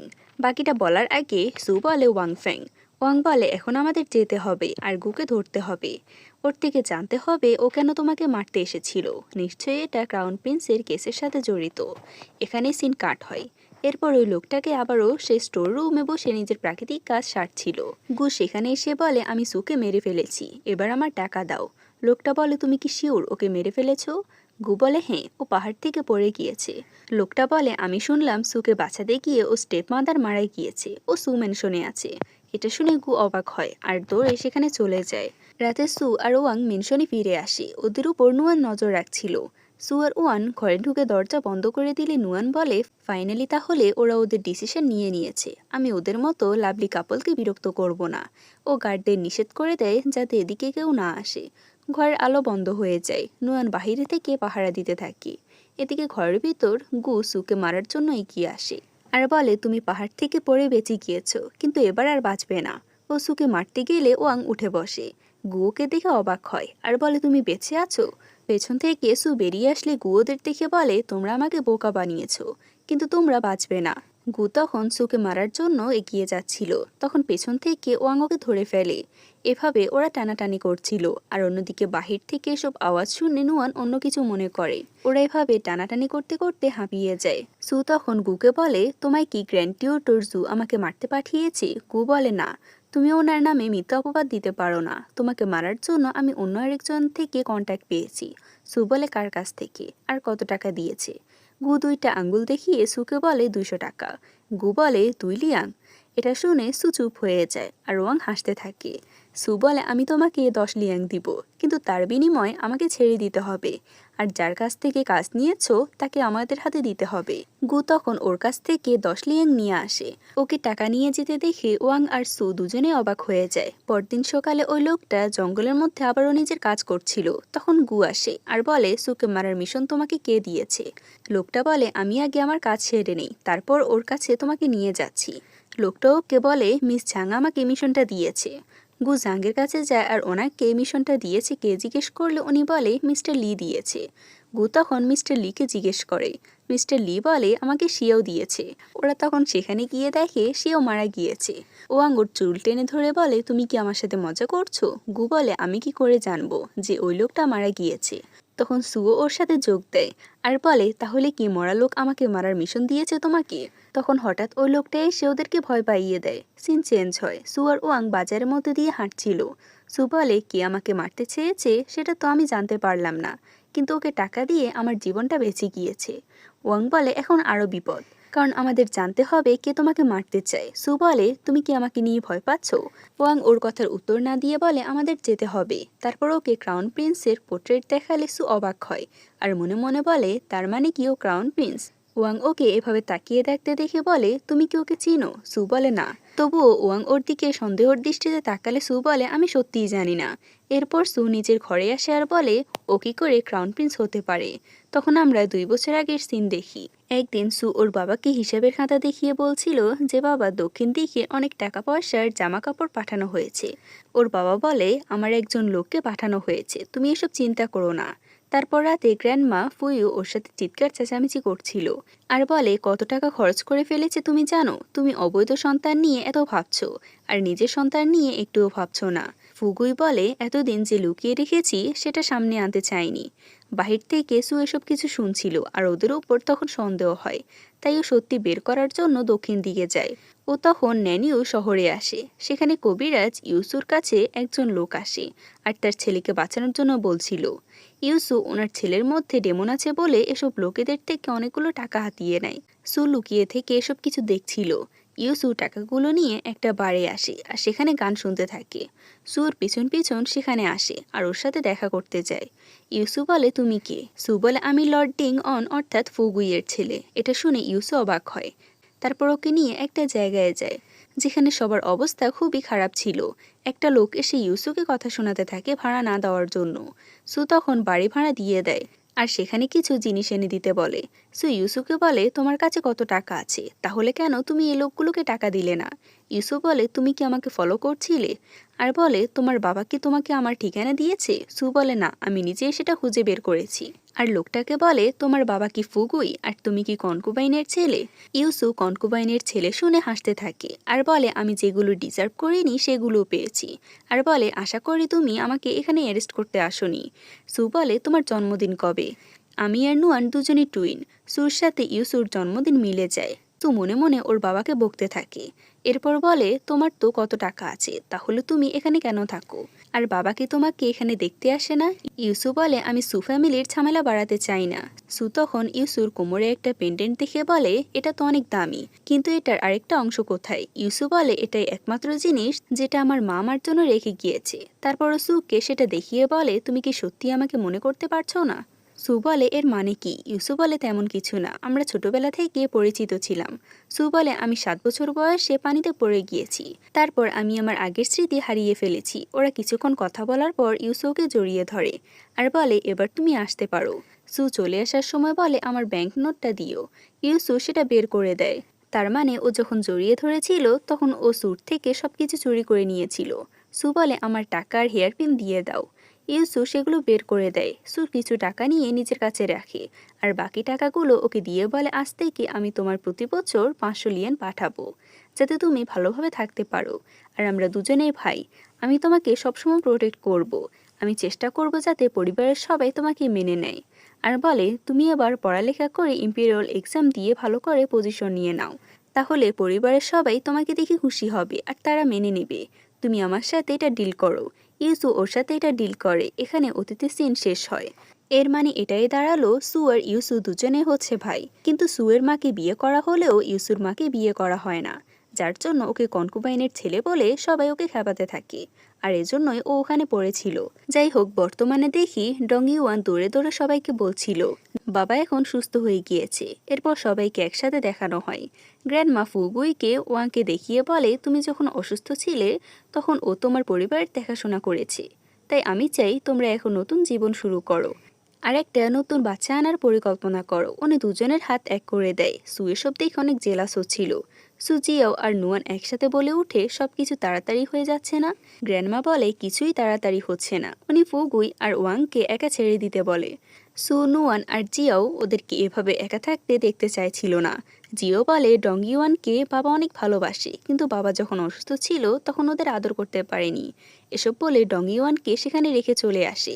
গ্র্যান্ডমা ওদের কর্মকাণ্ড দেখে নিজে বিরক্ত হয়ে উঠে চলে আসে। ওয়াং তখন রেগে সুয়ের দিকে তাকিয়ে থাকে। তারপরও সেখান থেকে চলে আসলে সু ওর পেছন পেছন আসে আর ওর সাথে কথা বলার চেষ্টা করে। ওয়াং বলে, যদি তুমি আমার বিষয়ে ইন্টারফেয়ার করো তাহলে সেটা তোমার জন্য ক্ষতি বয়ে আনবে। তারপরও চলে আসে। পরের সিনে ওরা সবাই একসাথে খাবার খাচ্ছিল। গ্র্যান্ডমা বলে, আজকে অনেক গুরুত্বপূর্ণ একটা দিন। সু বলে, হ্যাঁ, কারণ আজকে আমরা একটা নতুন জায়গা কিনতে পেরেছি। গ্র্যান্ডমা বলে, সেটা ছাড়াও আরেকটা আছে।